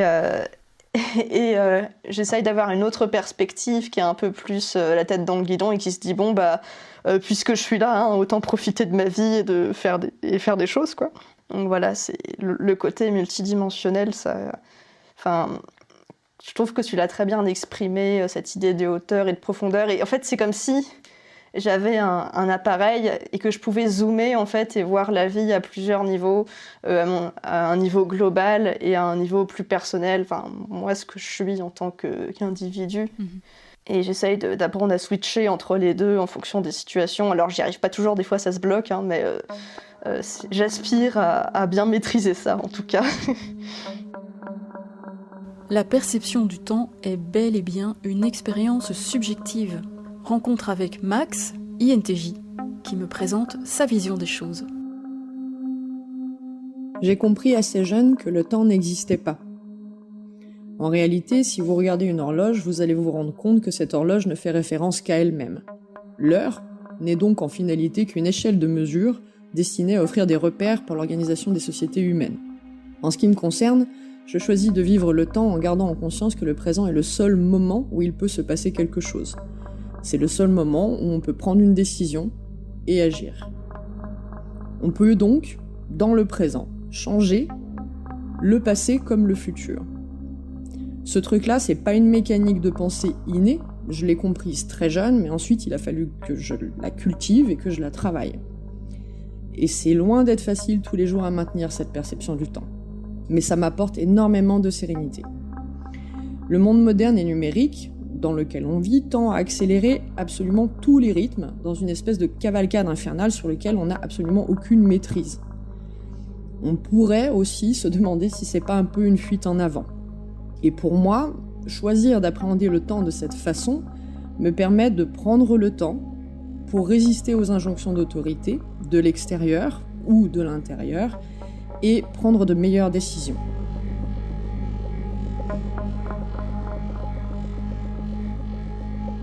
Dans ton introspection, tu dis qu'il n'est pas trop tard pour faire un certain nombre de choses, par exemple créer une chaîne YouTube ou changer de travail.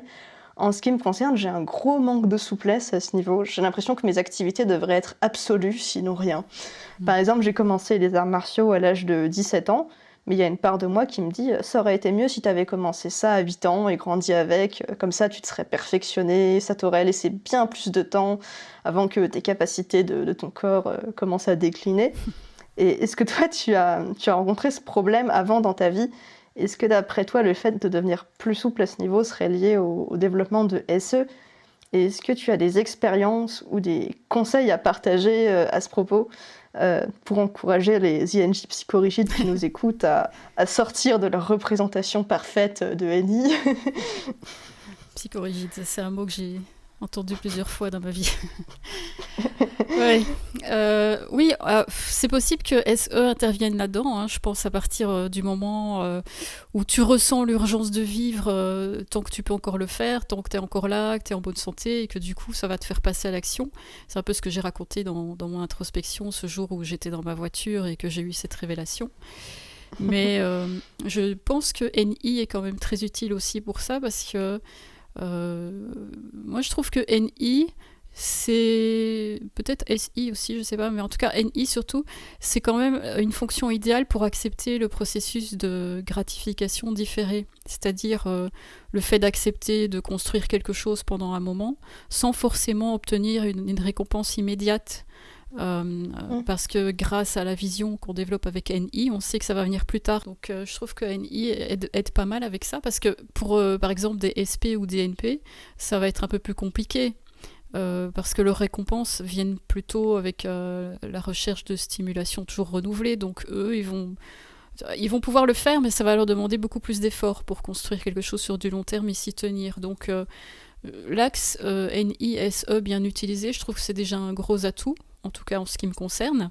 Mais au-delà de ça, je pense que la réponse, en fait, elle se trouve sur l'autre axe, en fait, sur l'axe du jugement FT, ouais. Parce que on peut reparler des arts martiaux si tu veux, mais arrête-moi si je me trompe, mais ce qui semble t'importer le plus, c'est donc la maîtrise des techniques. Oui. Alors c'est pas la seule chose qui m'importe, mais effectivement, c'est important. Oui. C'est une priorité, oui. Parce que justement, je trouve que dans cet exemple très précis, ça pourrait être intéressant d'essayer de mettre le thé un peu en veilleuse. mais je vais Non. je vais te donner un exemple concret que j'ai vécu, comme ça mais voilà, en fait, il y a quelques années, c'était avec mon groupe de musique, je me suis dit, oh tiens, je verrais bien de l'accordéon dans ce morceau-là, parce que je trouve que ça apporterait vraiment quelque chose. Mais sauf que dans le groupe, personne ne jouait de l'accordéon. Du coup, je me suis dit, je vais apprendre l'accordéon. Seulement, c'est un instrument qui est quand même assez difficile, et en plus, moi j'apprends en autodidacte, et j'avais pas énormément de temps avant le prochain concert. Donc là, à ce moment-là, j'aurais pu me dire tant pis pour l'accordéon, parce que pour maîtriser vraiment l'instrument et pouvoir l'utiliser dans un concert, j'aurais dû commencer il y a bien longtemps, voilà. Et donc j'avais un tiraillement, si tu veux. D'un côté, j'avais TI qui me dit t'es sûr que tu veux jouer avec cet instrument compliqué devant un public et si tu te plantes, qu'est-ce qui va se passer? Parce qu'en fait, TI a absolument horreur de se tromper. En fait, tu me diras, tout le monde déteste se tromper, ça c'est vrai, mais la fonction TI, c'est celle qui supporte le moins l'erreur, parce que c'est vraiment une énorme douleur, surtout si c'est en public. Et puis d'un autre côté, j'avais FE, qui me disait les gens vont adorer, ça va vraiment donner une couleur particulière, ça va créer une ambiance, ça va leur plaire, j'en suis sûre. Voilà, c'est FE qui a gagné. Alors, bien sûr, je n'avais pas envie de me retrouver ridicule à me planter devant tout le monde, donc j'ai bossé. Mais je savais très bien que je n'atteindrais pas la perfection. Je savais très bien qu'à un moment donné, il y a une note qui pouvait éventuellement glisser. Mais en tout cas, ce que j'ai fini par apprendre avec cette expérience, c'est que les gens qui venaient dans les concerts pour nous voir, c'était pour vivre des émotions. Avant tout. C'était pas pour écouter des virtuoses et juste faire impressionnant ce solo. Non, en fait, c'était autre chose. Alors, ça existe ce type de public-là. Il y a des gens qui vont dans un spectacle et ils vont évaluer la qualité du spectacle plutôt sur la virtuosité technique. Et pour eux, c'est pas trop grave si les musiciens sont juste des acteurs mécaniques qui sont de bons petits exécutants. Mais si tu veux, le public qui vient dans nos spectacles, il faut offrir autre chose.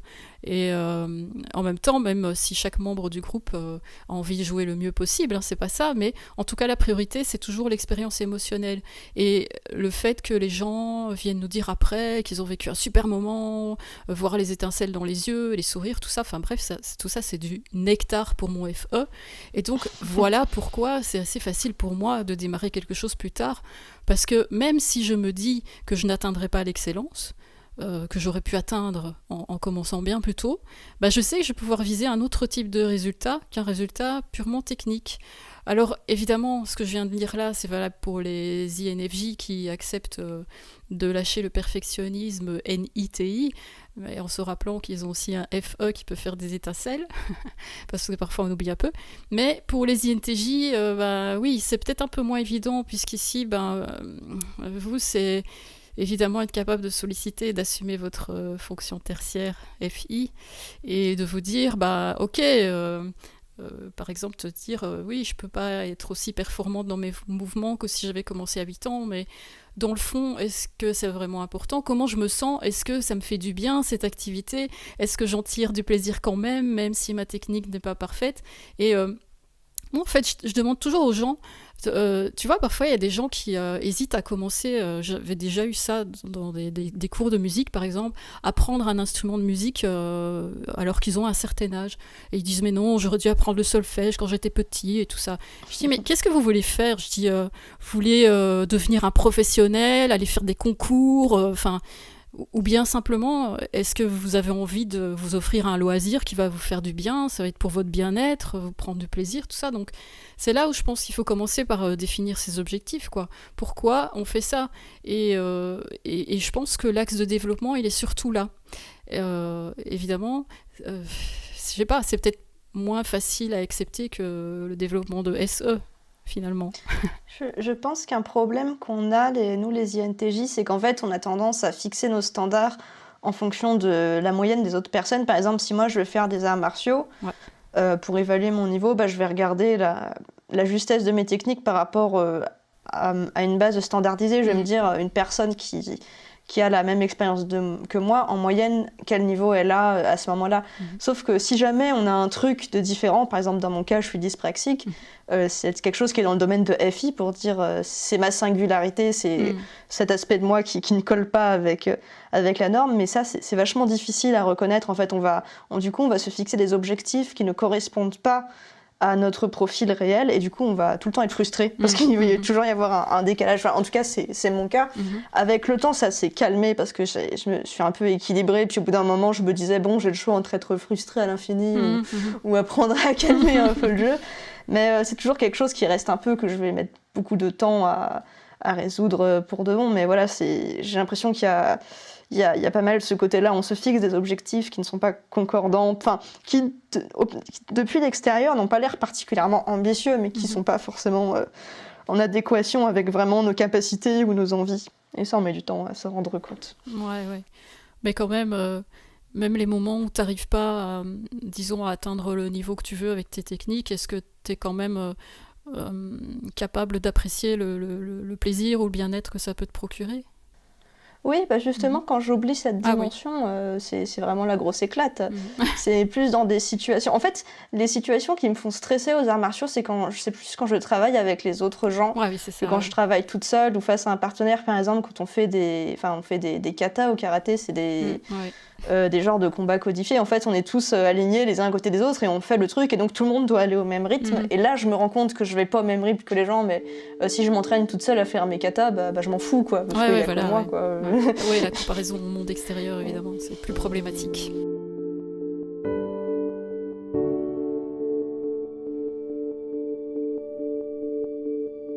Et dans ton introspection, tu imagines la dégradation physique de ton corps et de ses capacités. Est-ce que tu penses parfois aussi à la dégénérescence mentale ? Et si oui, qu'est-ce qui est le pire pour toi entre les deux ? Alors moi, je pense que la dégénérescence mentale est bien pire que la dégénérescence physique. Je m'en préoccupe un petit peu moins parce que dans ma famille, il n'y a aucun cas d'Alzheimer ou même d'AVC ou de choses comme ça. Par contre, des cas de problèmes physiques, il y en a. Donc du coup, j'ai beaucoup plus de chances d'être touchée par le premier problème que par le deuxième. Mais sur le principe, c'est vrai que, étant donné que je m'identifie beaucoup à mon mental, à mes capacités de raisonnement, donc si ces choses-là commencent à décliner, j'aurais l'impression de ne plus être la même personne, en fait. Et c'est une discussion que j'ai souvent eue avec mon compagnon. Et on est tous les deux d'accord sur ça, mais on disait, si un jour j'ai une maladie mentale, dans le sens, je sais pas, par exemple Alzheimer, quelque chose comme ça, et que ça commence à vraiment trop se dégrader, on va en Suisse et on se fait euthanasier, quoi. C'est vraiment le genre de projet qu'on a. On dit, mais on préfère mourir relativement jeune plutôt que de finir nos 15 dernières années dans un hôpital de jour en sachant pas où on est et comment on s'appelle, quoi. Pour nous, bienvenue dans le podcast de la joie. Oui, c'est ça. Mais c'est complètement ça. Mais du coup, voilà, on a pris cette décision, quoi. On s'est dit ça. Après, ça se trouve, on n'aura aucun problème à ce niveau-là. Dans ma famille, j'ai des gens très très vieux qui ont encore toute leur tête. Voilà, il n'y a pas de problème. Mais voilà, on anticipe, hein, on anticipe toujours. Ouais, toujours. Oui, pour moi, il y a un peu des deux quand même. Parce que, en fait, il y a un truc, on parle souvent, pour les INFJ, on parle souvent de la boucle NITI, hein, mais je trouve que il y a quelque chose que je vois pas souvent, c'est, j'en ai un peu parlé tout à l'heure, mais c'est la combinaison FE-SE, parce que ça, chez nous, ça donne ça peut donner un besoin de plaire qui inclut l'apparence physique. Donc finalement, s'il y a une dégradation physique, c'est vrai que ça va être un petit peu difficile à vivre. Mais c'est vrai que comme toi, si je dois choisir entre les deux, pour moi, le pire, ce sera évidemment la dégénérescence mentale. Et surtout que si je pense à... disons, une grande quête de ma vie, c'est de créer des connexions profondes avec les gens. Enfin, pas avec tout le monde, mais en tout cas, juste, même déjà avec certaines personnes, quelques personnes. C'est NIFE, c'est ça. C'est vouloir créer des connexions profondes avec les gens. Et donc, c'est vrai que si ça passe par les connexions mentales. C'est vrai que si ça se dégrade, c'est comme tu dis, ça va devenir vraiment difficile à vivre. Et je voulais savoir, est-ce que parfois ça t'arrive de penser à quand tu seras vieille? Comment tu t'imagines quand tu seras vieille? Je pense physiquement, mais aussi à quoi ressemblera ta vie. Et est-ce que tu as un modèle qui t'inspire, quelqu'un à qui tu voudrais ressembler? Alors pour la question du modèle, j'ai pas particulièrement de modèle. En fait, ça m'arrive d'admirer des personnalités plus ou moins célèbres, mais j'ai pas envie d'être comme elles pour autant parce que je me dis on n'est pas la même personne, donc en fait ça sert à rien que je veuille devenir comme elles parce que moi je pourrais juste devenir comme moi, quoi. Enfin, éventuellement je peux juste m'inspirer de ce qu'elles ont fait. Oui, c'est ça, t'inspirer, oui. Oui, oui, il y a des personnes, des scientifiques ou des personnes qui font avancer certains combats sociaux qui m'inspirent, mais voilà, j'ai pas vraiment de mentor spirituel ou d'idole ou de personnes vraiment importantes comme ça dans ma vie qui guident mes pas. Je suis mon propre modèle, tu vois. J'essaye de devenir mon propre modèle, tout du moins. Ouais. Au niveau de comment je m'imagine quand je serai vieille, à peu près pareil, avec plus de rides. Et puis, je sais qu'il y a un certain nombre de choses que je fais maintenant que je pourrais plus faire. Par exemple, peut-être que je ne réussirai plus à casser une planche en levant mon pied au-dessus de ma tête. Hein, voilà, c'est comme ça. Hein. Mais à quoi ressemblera ma vie? Je pense que si j'ai toujours les mêmes capacités intellectuelles, ma vie, elle changera pas beaucoup parce que j'ai déjà des habitudes de vieux, en fait. Comment dire mais c'est comment dire, je suis vraiment une personne je suis une personne qui reste chez elle toute la journée, qui fait des petits câlins à ses animaux, qui boit du thé, et en fait dans mon entourage, mon compagnon et moi, on nous surnomme le couple de vieux parce qu'on a des habitudes de vieux alors qu'on a moins de 30 ans tous les deux. Par exemple, pour sortir, on peut aller dans un parc et s'asseoir sur un banc et regarder les canards pendant des heures et se dire ah là là, on est bien là. Ce genre de choses. Donc voilà, et même quand pendant un moment on allait manger dans un petit restaurant, des fois on s'asseyait toujours à la même table, on mangeait toujours la même chose et ça faisait beaucoup marrer les serveurs parce qu'ils étaient là, bon, on vous met à votre table habituelle, et ils nous parlaient comme si on avait 60 ans et qu'on venait depuis 40 ans dans leur resto, quoi. Donc disons qu'on a... Sur le côté habitude de vie, je pense que ça changera pas énormément de choses, à part si bien sûr j'ai des gros problèmes de santé et que je dois faire des rééducations ou aller voir des médecins ou quoi, forcément là ça va changer, mais substantiellement je pense que j'ai déjà le mood, tu vois. Je comprends tout à fait. Moi en tout cas, il y a des personnes que j'admire, c'est toujours quand je suis en randonnée, je croise beaucoup de retraités. Et je sais pas pourquoi, c'est assez rare de croiser des personnes de mon âge et pratiquement jamais des personnes plus jeunes. Je sais pas pourquoi, je sais pas si la randonnée c'est un truc de vieux, mais en tout cas, les retraités que je croise en randonnée, je trouve je les vois toujours en forme, actifs, ils sont sveltes, rayonnants, je les vois en train de profiter de plaisirs simples, ils sont souvent en couple et c'est un peu comme ce que tu disais avec s'asseoir sur un banc et regarder les canards. Là, je vois des personnes qui sont en train de faire un petit pique-nique, assis sur un tronc avec un gobelet de café. Et moi, je me dis, c'est à ce type de personne que j'ai envie de ressembler. Et j'ai même quelqu'un plus proche de moi qui est ma marraine, parce que je la vois, elle a 85 ans. Et en fait, elle est toujours en train de prendre vraiment soin d'elle, que ce soit au niveau de son apparence physique. Et elle n'arrête pas de marcher tout le temps aussi. Et donc, je la vois aussi comme ça, très svelte, et toujours avec plein de projets, toujours positive, philosophe sur plein de choses. Elle continue à avoir envie de découvrir, d'aller dans des conférences, de faire des voyages.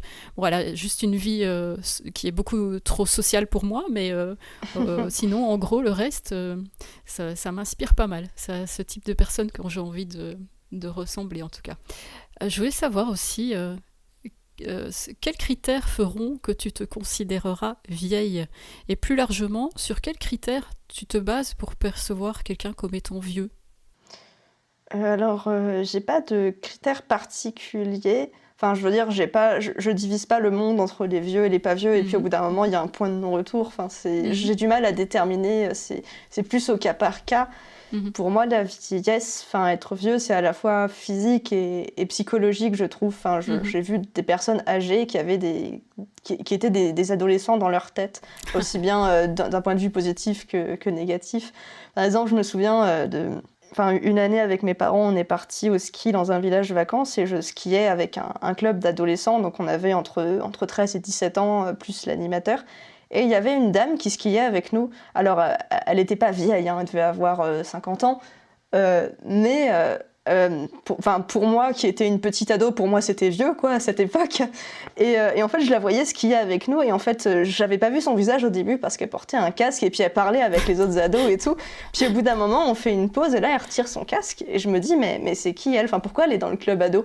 Et elle est très sympa, mais je veux dire, c'est un club ado quoi normalement. Et là, l'animateur il dit c'est parce que c'est encore une ado dans sa tête, du coup elle peut venir. Et je lui ai dit d'accord. Et effectivement, il y a des gens comme ça, ils restent toujours jeunes. Oui. Et au niveau physique, je pense qu'on commence à sentir la vieillesse s'installer. Alors, je vois ça plus comme un processus que comme un état clair. Quand on commence à ne plus pouvoir faire des choses, qu'on commence à il y a de plus en plus de situations où on se dit mais ça devient dur de faire ça, alors qu'avant je le faisais sans y penser. Et donc là, ça veut dire que le corps il commence à vieillir et à se dire non, mais là je suis un peu fatiguée, laisse-moi, j'ai pas envie de faire ça. Il y a des choses qui te posent déjà problème ou pas ? Pas de façon radicale, mais par exemple, quand j'ai commencé les arts martiaux, j'avais 17 ans. Là, j'en ai 25. Alors, j'ai pas de problème au niveau articulaire ou musculaire, mais je sens que j'ai beaucoup moins d'énergie que quand j'étais une ado. J'arrive pas en sautant partout. Je vais faire des arts martiaux. Je suis là. Je vais faire mon petit échauffement tranquille. C'est plus la même attitude, quoi, on va dire. Et je me dis, ça commence comme ça. Et puis, dans 10 ans, je vais avoir les os qui craquent quand je vais danser déjà le cas, mais ça l'a toujours été. Ouais. Moi, en fait, j'ai découvert que j'étais vieille quand je suis arrivée sur YouTube. Ah bon ? Avant YouTube, je pensais encore que j'étais jeune et puis que j'allais faire des vidéos pour les jeunes de mon âge. Et puis en fait, à un moment donné, il y a des abonnés qui sont venus me parler. Ils ont commencé à me vouvoyer et à me parler de leurs problèmes à l'école. Là, je me suis dit, oula. Là, ça fait mal. Ça fait mal, ça fait un choc. Waouh. Mais en fait, c'est bizarre, j'ai jamais eu la bonne perception de mon âge. Mais je crois que je suis vraiment loin d'être la seule dans le cas parce que j'ai vu pas mal de personnes dans les témoignages qui m'ont relaté la même chose. Moi, par exemple, quand j'étais enfant, j'avais déjà l'impression d'être une adulte. J'avais déjà des préoccupations d'adulte, des questionnements d'adulte, tout ça. Mais maintenant, c'est un peu c'est le contraire en fait. C'est quand je me compare aux femmes de mon âge, je me dis oula, en fait déjà au quotidien je vois bien que je m'habille pas du tout comme elle et que, oui, t'as ce problème aussi. Ouais, j'ai un look qu'on peut qualifier de un look d'ado, tu vois, avec, au jour le jour, je suis avec des gilets à capuche, des baskets, genre Converse, tout ça. Alors je m'habille pas, j'ai pas envie de faire ado. Je m'habille comme ça pour des raisons de confort, mais déjà ça m'aide. Pareil. Ouais, bah voilà, et ça m'aide pas du tout à m'identifier aux femmes de mon âge. Et en plus, je vois bien que j'ai pas du tout les mêmes préoccupations qu'elles. Elles ont des enfants, moi j'ai une chaîne YouTube. Avec un peu plus de 8000 enfants d'ailleurs. mais quand je suis en randonnée par exemple, ou quand je joue en concert, j'ai l'impression que j'ai au moins 10 ou 15 ans de moins que mon vrai âge, donc finalement je me sens toujours en décalage. Et bon, c'est pas grave en même temps. Enfin, c'est pas grave, ouais. Non, disons que voilà, c'est comme ça. Et sinon, pour moi, quelqu'un de vieux, je vais quand même... c'est comme toi, il n'y a pas un critère fixe comme ça, et ça va être au cas par cas, mais déjà pour moi, quelqu'un de vieux, c'est plus quelqu'un qui n'a plus rien envie d'apprendre ou de découvrir, qui n'a plus de projet, qui ne crée rien, qui reste figé dans des idées fixes parce qu'il a l'impression que c'est ça la seule vérité valable. Donc voilà, c'est quelqu'un en fait qui n'évolue pas. Ça, pour moi, c'est la définition de quelqu'un de vieux. Mais c'est personnel. Il y a des gens qui sont vieux toute leur vie, malheureusement. Ah oui, c'est pour ça que je trouve que c'est pas lié à l'âge, mais voilà, ça c'est ma perception à moi. Et en tout cas, ton histoire sur le style vestimentaire, ça me rappelle une anecdote, c'est que moi, on me prend souvent pour quelqu'un de plus jeune que je ne le suis réellement. Alors, à l'écrit sur Internet, c'est plus l'inverse, mais dans la vraie vie, c'est pas rare qu'on me pose des questions. Par exemple, récemment, quelqu'un m'a demandé « T'es en quelle classe ?» Et moi, je lui ai répondu « J'ai terminé mon master il y a 2 ans. » Et voilà, j'ai 25 ans, mais il y a des gens qui pensent que j'en ai 17 quoi, quand ils me voient. Ouais. Parce que je viens avec mon jean, mes baskets et tout, et ma petite sacoche, voilà quoi. Ouais, et encore, alors moi, à ça en plus, il y avait... maintenant, j'ai les cheveux longs, mais pendant longtemps, j'avais les cheveux courts, donc ça m'arrivait aussi, en plus, qu'on me prenne pour un garçon. Ça arrivait très, très souvent. C'est quand j'étais petite aussi, parce que j'avais les cheveux courts, mais depuis qu'ils sont longs, ça va. Ouais, voilà. C'est le marqueur culturel qui aide. Ouais, fille, garçon, voilà. Parmi les activités auxquelles tu consacres du temps, tu cites l'écriture et le pastel. Et parfois, le besoin, je ne sais pas si tu as déjà entendu ça, mais le besoin de créer est associé à une volonté de laisser une trace de son existence et donc un désir d'immortalité. Je voulais savoir, est-ce que c'est ton cas avec tes activités ? Alors, je me suis déjà posé la question parce qu'effectivement, c'est quelque chose qu'on entend souvent. Alors, j'ai pas l'impression d'avoir ce désir de façon consciente. Après, de façon inconsciente, c'est possible. Mais moi, en fait, ce qui me plaît, c'est pas de laisser une trace de façon absolue, mais de participer à la vie des personnes autour de moi. C'est-à-dire que j'aime beaucoup aider les gens. Même quand je fais des dessins, c'est très rare que je me dise je vais faire un dessin comme ça de façon gratuite. Je vais plutôt me dire je vais faire un dessin pour l'offrir à un de mes amis, pour lui remonter le moral, ou je vais faire un pastel parce que mon compagnon il voudrait bien décorer le salon avec des cadres, donc allez hop, c'est parti. Souvent c'est utilitaire ce que je fais. C'est assez rare que je fasse un truc juste spontanément comme ça, par plaisir. J'ai besoin d'être utile, c'est ça. Toujours TE. Voilà, exactement. Et toi ? Moi, créer l'immortalité, je sais pas. C'est comme toi. C'est peut-être inconsciemment, ça je me le suis dit aussi. Mais je vois quand même que j'ai une première intention qui est de ressentir une satisfaction de mon vivant. Et là, ça, pour moi, toi, tu as parlé de ton TE, moi, c'est mon FE. J'ai toujours une intention de créer des connexions avec les gens.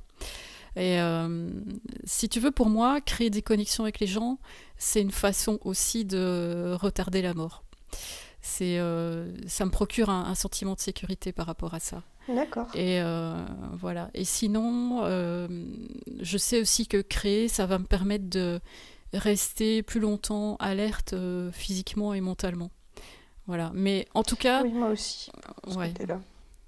Mais l'immortalité, ou en tout cas le fait de vivre bien plus longtemps, alors je ne dirais pas non, à condition que les personnes que j'aime soient avec moi. Voilà. Et, par exemple, j'ai toujours été fascinée par les vampires, qui représentent l'immortalité, même si j'ai pas forcément envie d'être un vampire, parce que, je sais pas, boire du sang, ça me fait pas trop kiffer, mais... Non, mais sinon, en plus réaliste, il y a le transhumanisme, je ne sais pas si tu as déjà entendu parler de ça, c'est un sujet qui m'intéresse. Oui. C'est le côté améliorer les performances physiques et intellectuelles de l'être humain grâce aux sciences et aux technologies. Et aussi le fait de vivre plus longtemps dans de bonnes conditions, ça m'intéresse vachement évidemment.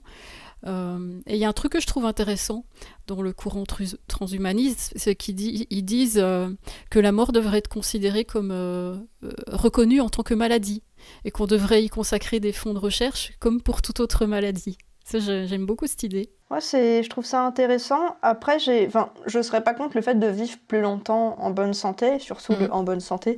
Ouais. Pour pouvoir avoir le temps de maîtriser plus de choses et de créer plus de choses aussi. Mais je pense que l'immortalité, ça me ferait chier. Enfin, au bout d'un moment, je me dirais, j'aimerais bien m'arrêter, s'il vous plaît, arrêtez le manège. J'aimerais bien aller dormir un petit peu, là. Enfin, je finirais par en avoir marre et pas, je pense en tout cas. Mais oui, c'est sûr que j'ai souvent l'impression qu'on ne vit pas assez longtemps par rapport à toutes les choses qu'il y a à faire, quoi. Ouais, c'est clair. Si vous aviez plusieurs centaines d'années devant vous, que feriez-vous de ce temps de vie ? En profiter un maximum ? Pas sûr. Rencontre avec Loïc, INFJ. Il y a 2 ans, pendant mes études, j'ai vu une pièce de théâtre qui s'appelait « Le roi se meurt » de Eugène Ionesco. C'est l'œuvre d'art qui m'a le plus marqué et qui a engendré ma plus grosse réflexion sur la mort et le temps qui passe. Dans un univers un peu fantastique surréel, un roi a plusieurs centaines d'années et apprend qu'il va mourir. Il passe par toutes les phases du deuil, le déni, la négociation, la colère, la dépression et l'acceptation. Et lors d'une scène, l'une de ses 2 reines lui dit « Tu avais dit que tu ferais du sport, que tu entretiendrais ta santé. Mais à 20 ans, tu as dit quand j'en aurai 30, à 30 ans quand j'en aurai 100. À 100 ans quand j'aurai 200 ans, tu as maintenant 500 ans, et tu n'as rien fait. » Et là, le roi répond en se tournant vers le public « Je n'ai pas eu le temps. » À ce moment-là, j'ai réalisé qu'on pensait tous avoir le temps. On oubliait tous ce qui était réellement important pour nous. On procrastinait. Et à la fin, on avait l'impression de ne pas avoir eu le temps. Parce qu'on ne l'avait pas pris. J'ai réalisé mon décalage par rapport aux autres. Parce qu'en sortant de la pièce, j'ai dit à mes amis que ça m'avait beaucoup fait penser à ma propre mort. Et ils m'ont dit « Oh non, n'y pense pas. » Mais si, c'est quand même la seule certitude de la vie. On va mourir un jour. Un jour, on n'aura plus le temps. Et si on ne prend pas justement le temps d'y penser, de regarder la vérité en face et de réfléchir à nos priorités, à ce qui est vraiment important pour nous, on va réaliser trop tard qu'on n'a plus le temps. Et là, on va regretter notre vie. Et ça, c'est horrible. Je pense qu'il vaut mieux se poser les questions difficiles maintenant que regretter trop tard.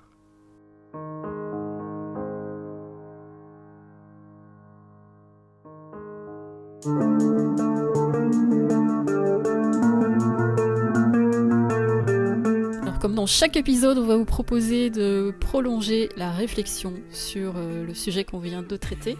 Qu'est-ce que tu as envie de présenter aujourd'hui, la chouette ?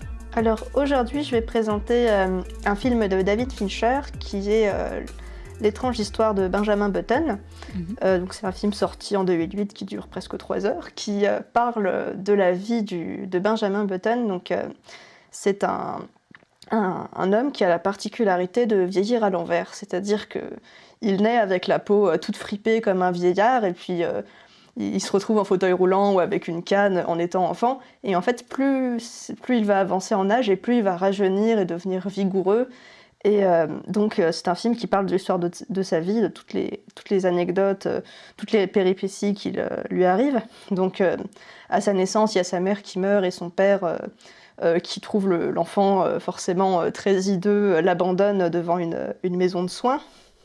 Et donc il se fait recueillir dans cette maison par une infirmière, et puis il grandit là-dedans, et ensuite il va quitter la maison, il va lui arriver tout un tas d'autres choses. Et quand il est jeune, il rencontre une jeune fille qui s'appelle Daisy, sauf que du fait qu'il ait l'air d'un vieillard, les adultes ne les laissent pas devenir proches parce qu'ils trouvent ça un petit peu bizarre.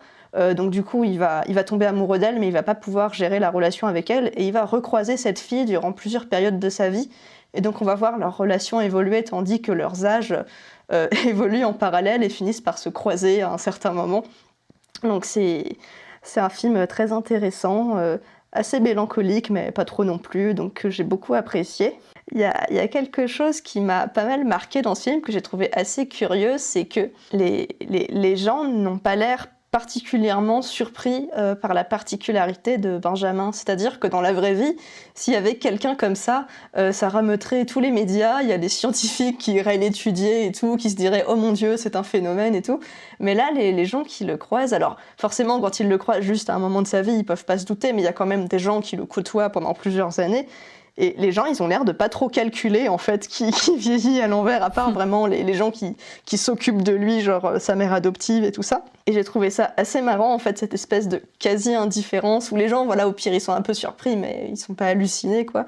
Ils disent « Ah bon, il est comme ça, bon, bah, d'accord, ça peut arriver, hein, des choses comme ça. » Et du coup, j'ai l'impression que, alors, je sais pas si, oui, c'est probablement volontaire, mais le message que ça fait passer, c'est que, en fait, c'est pas important le fait de...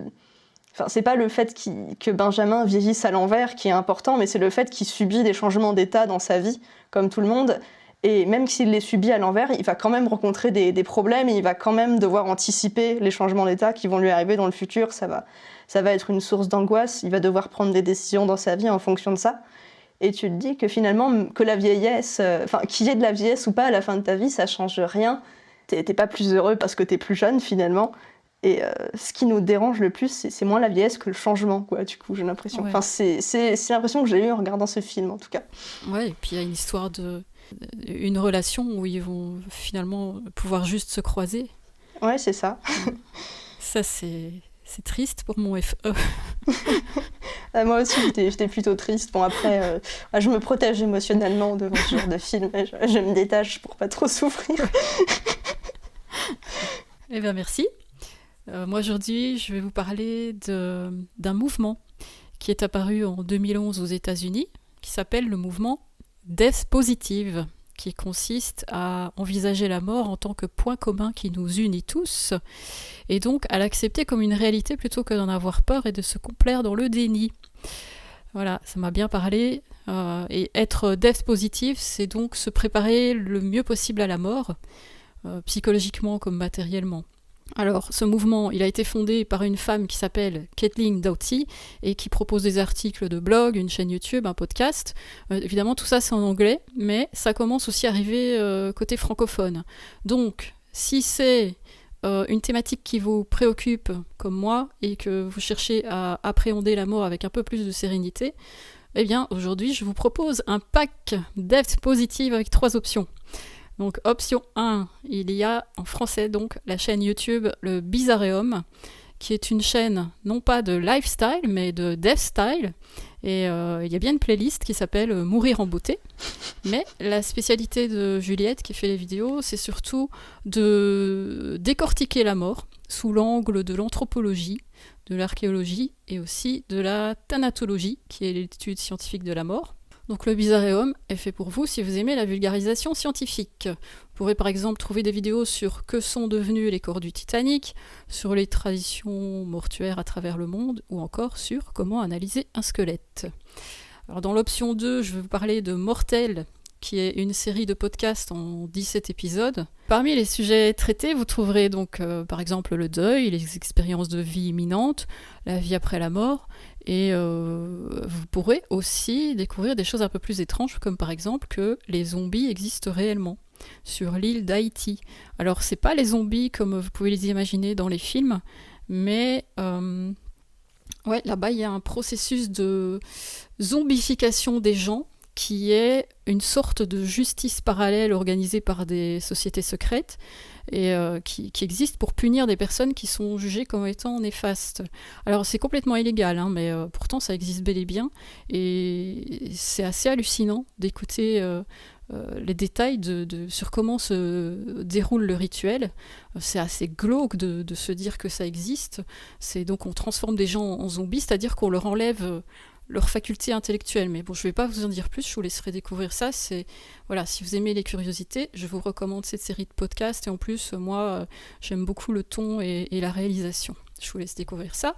Et puis enfin, l'option 3, c'est le Death Café. Donc, un Death Café, c'est un événement où les gens se rassemblent pour manger du gâteau, boire du thé et discuter de la mort. Donc le premier Devs Café... Café INJ en fait. Ouais, écoute, j'allais y venir parce que... Ah, pardon.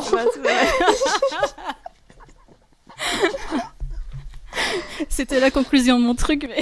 Ah, désolée. Pardon. Non, c'est rien. Alors, le premier Devs Café, il est né à Londres en 2011 aussi, décidément, je ne sais pas ce qui s'est passé cette année-là, mais depuis le lancement, 11 841 Devs Café ont été créés et répartis dans 74 pays différents, ou 74 si vous préférez. Et sur le site, vous pourrez d'ailleurs localiser le Devs Café le plus proche de chez vous. Et si vous n'en trouvez pas de panique, tout est prévu, vous pouvez télécharger un guide qui vous dira précisément comment organiser votre propre Devs Café. Alors il y a juste un truc quand même, un petit conseil, si vous voulez participer à un Devs Café ou si vous voulez en organiser un vous-même, je vous suggère quand même d'attendre que la crise sanitaire soit résolue, sinon, en plus de parler de la mort, vous risquez aussi de la tester un peu plus tôt que prévu, donc c'est pas vraiment le but. Mais voilà, tous les liens dont je viens de vous parler se trouvent en description, et c'est là où je voulais te dire, la chouette, quand on sait à quel point c'est difficile de rencontrer d'autres INJ, est-ce que la solution ne serait pas finalement d'organiser un Devs Café pour tous les attirer? Et évidemment, tu as déjà répondu à ma question, ça c'est de l'anticipation, il dit donc bravo. Ça te branche, toi, un Devs Café? Oui, je pense que j'en fais souvent sans faire exprès avec mon compagnon en petit comité. Voilà. Mais à plus grande échelle aussi, pourquoi pas. Voilà, un concept à explorer en tout cas. Et voilà, c'est la fin. Enfin, c'est la fin de ce deuxième épisode, je veux dire. Et